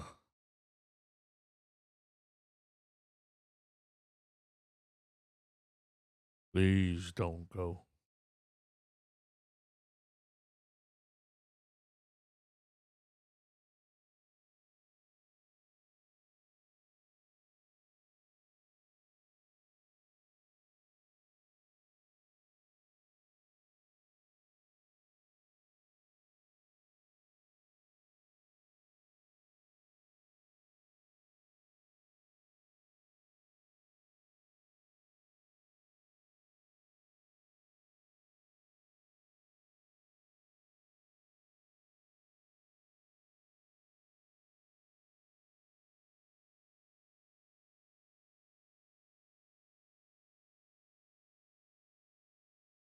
Sheesh.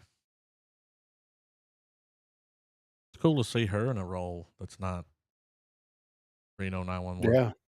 Right. Tomorrow. That's fucking crazy, man. Fun fact, that Kate Blanchett movie, Yeah. the director, I was just looking him Mhm. up because I was like, what's he made?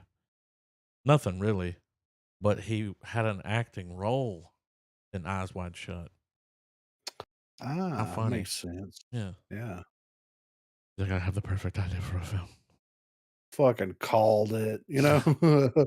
You know? Please don't go. So we finally get the Oh. trailer. It's number 3 trending, dude. Unlock your fears. I mean, that's either a good thing or a bad thing.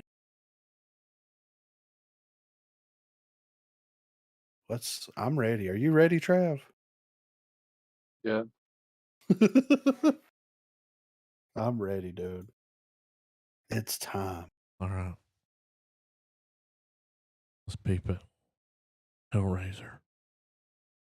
Let's raise some hell. 3, 2, 1, play. Let's raise some hell.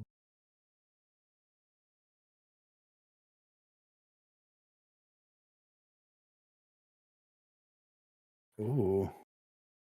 What?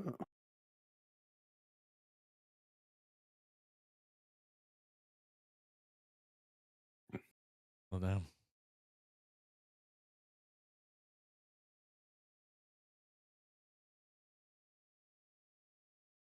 Oh, yeah.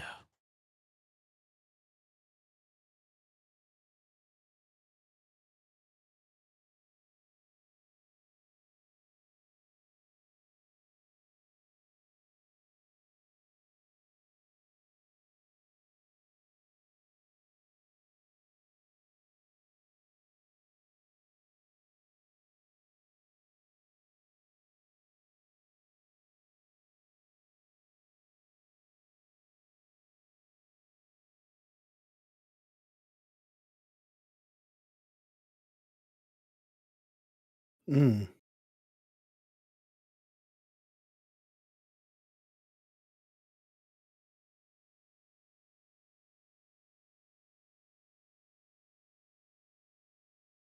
Ooh.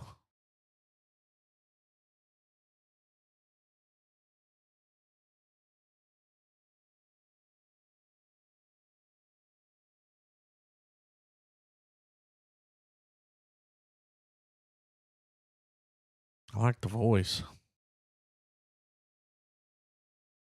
Damn. The quality looks really good. Yeah, right. That thing when it came around the corner chattering its teeth. Yeah. I was like, ooh. That doesn't look bad. At least that's where I'm at. You know what I'm saying? I bet it's going to be another. Damn, it should have been in the theater. Yeah, right. But it's all good though, you know? And we'll be seeing that in a few weeks. Yeah. I'm excited. I'm excited, dude. Next problem. Next week. We don't have a movie for next week. You want to do the beer run? It's not out there. Oh, it's not Trying to find it available. the other day. Well, it's out, Ooh. but I don't have Apple TV. And it just like nobody's. Yeah. That's weird. It is. That's really weird. Whenever I made that list, let's see, that was on the 13th when I looked. I try to look again. Well, I'll look right now. Yeah, that's a week ago. A week ago. Please don't go.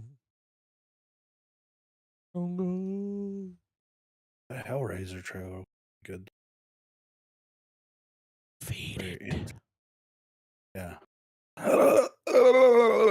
I've been seeing good stuff about House of Dragons over there. Yeah. I've heard some really bad stuff about Lord of the Rings. Oh yeah. Yeah. But people are like, fucking Matt Smith's back's gotta be hurting for carrying that franchise. Apparently he's really good on it. I mean, actor.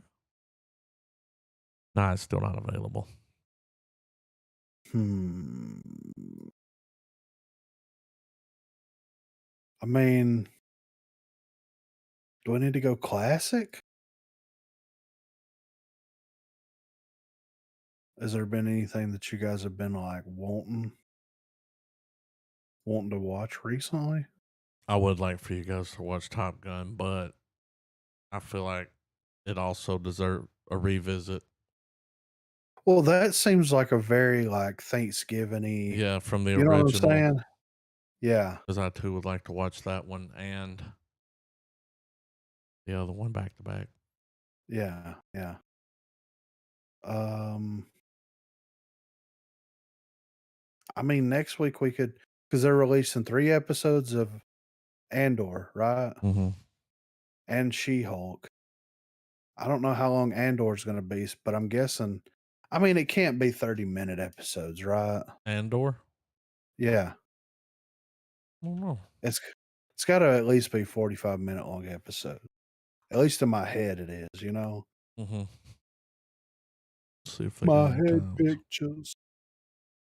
God damn. Oh, it's already been greenlit for season 2. Wow, okay. It doesn't say how long they are.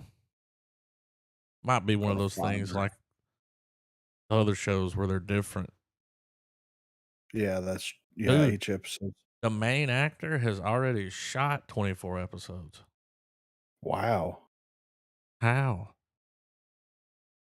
Either that or they're like, he's going to be in all of them. Okay, cool. So he's not dying, you know? Yeah. Yeah, right. Good to know, Dot, you dot, know? dot. I saw a dude on Twitter earlier that was like, I saw Andor and it was amazing. How? Different time zone? Maybe. Or one of those people, they'll send stuff out Yeah. right beforehand. So people like, heavy spoilers will get stuff Yeah.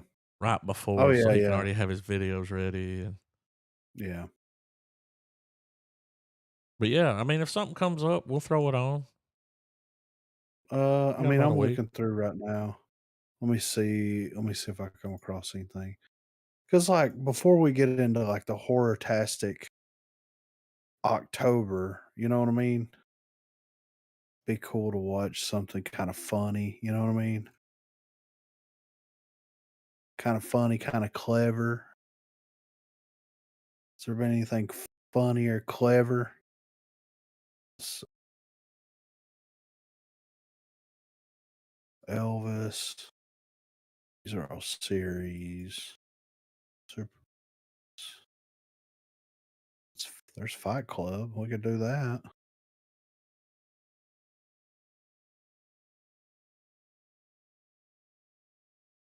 Hmm. That Dahmer shit was fucking crazy, though. Yeah, I'm definitely gonna watch that. Like, almost too crazy, you know? Mm-hmm. Hope it's all the crazy. Yeah, right. Let's just pull a top 50 comedy movies and TV shows recently. Let's see. What is this? See how they run? Oh, is this available? I don't know. We watched the trailer for it. Yeah. It's like Knives Out, but British. British, proper British. Let's see. September the 16th. Not available. Okay. Hmm. Uh, Friends is on here. Ugh. I ain't Definitely got that can't kind of watch all of time. that. Yeah. Yeah, yeah, right. Definitely don't have the time for that. Atlanta. Oh, Seinfeld too. Ooh,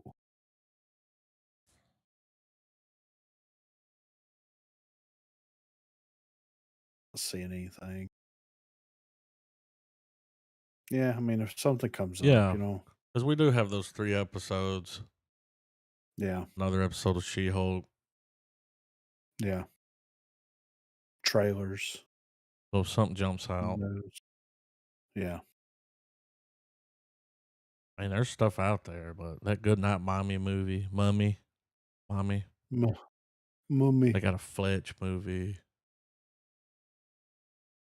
There's all kinds of stuff, but it's like, man, we'll find a murder. When does Aqua Teen come out? Aqua Teen. What was the name of that? Aqua Phantasma Teen. or something? Yeah. Plantasm? I don't know.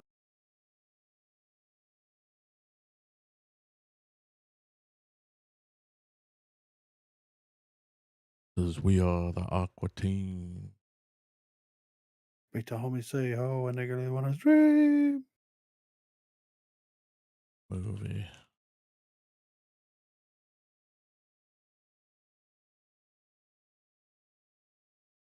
How about Team America? America. I'd be down to watch that. Yeah, it's been a while. It's been a while since I've seen that shit. Yeah, I'm cool with that. Either that or that fucking Bollywood movie. That's 3 hours long.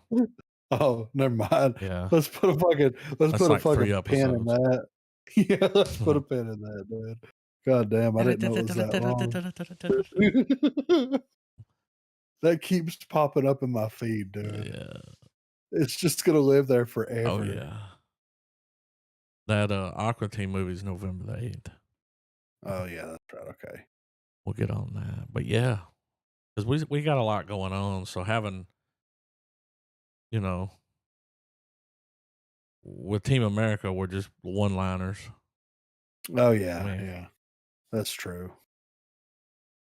I'm I'm down. alright with that. Let's As do far it. as I'm concerned, the motherfucking check's in the mail.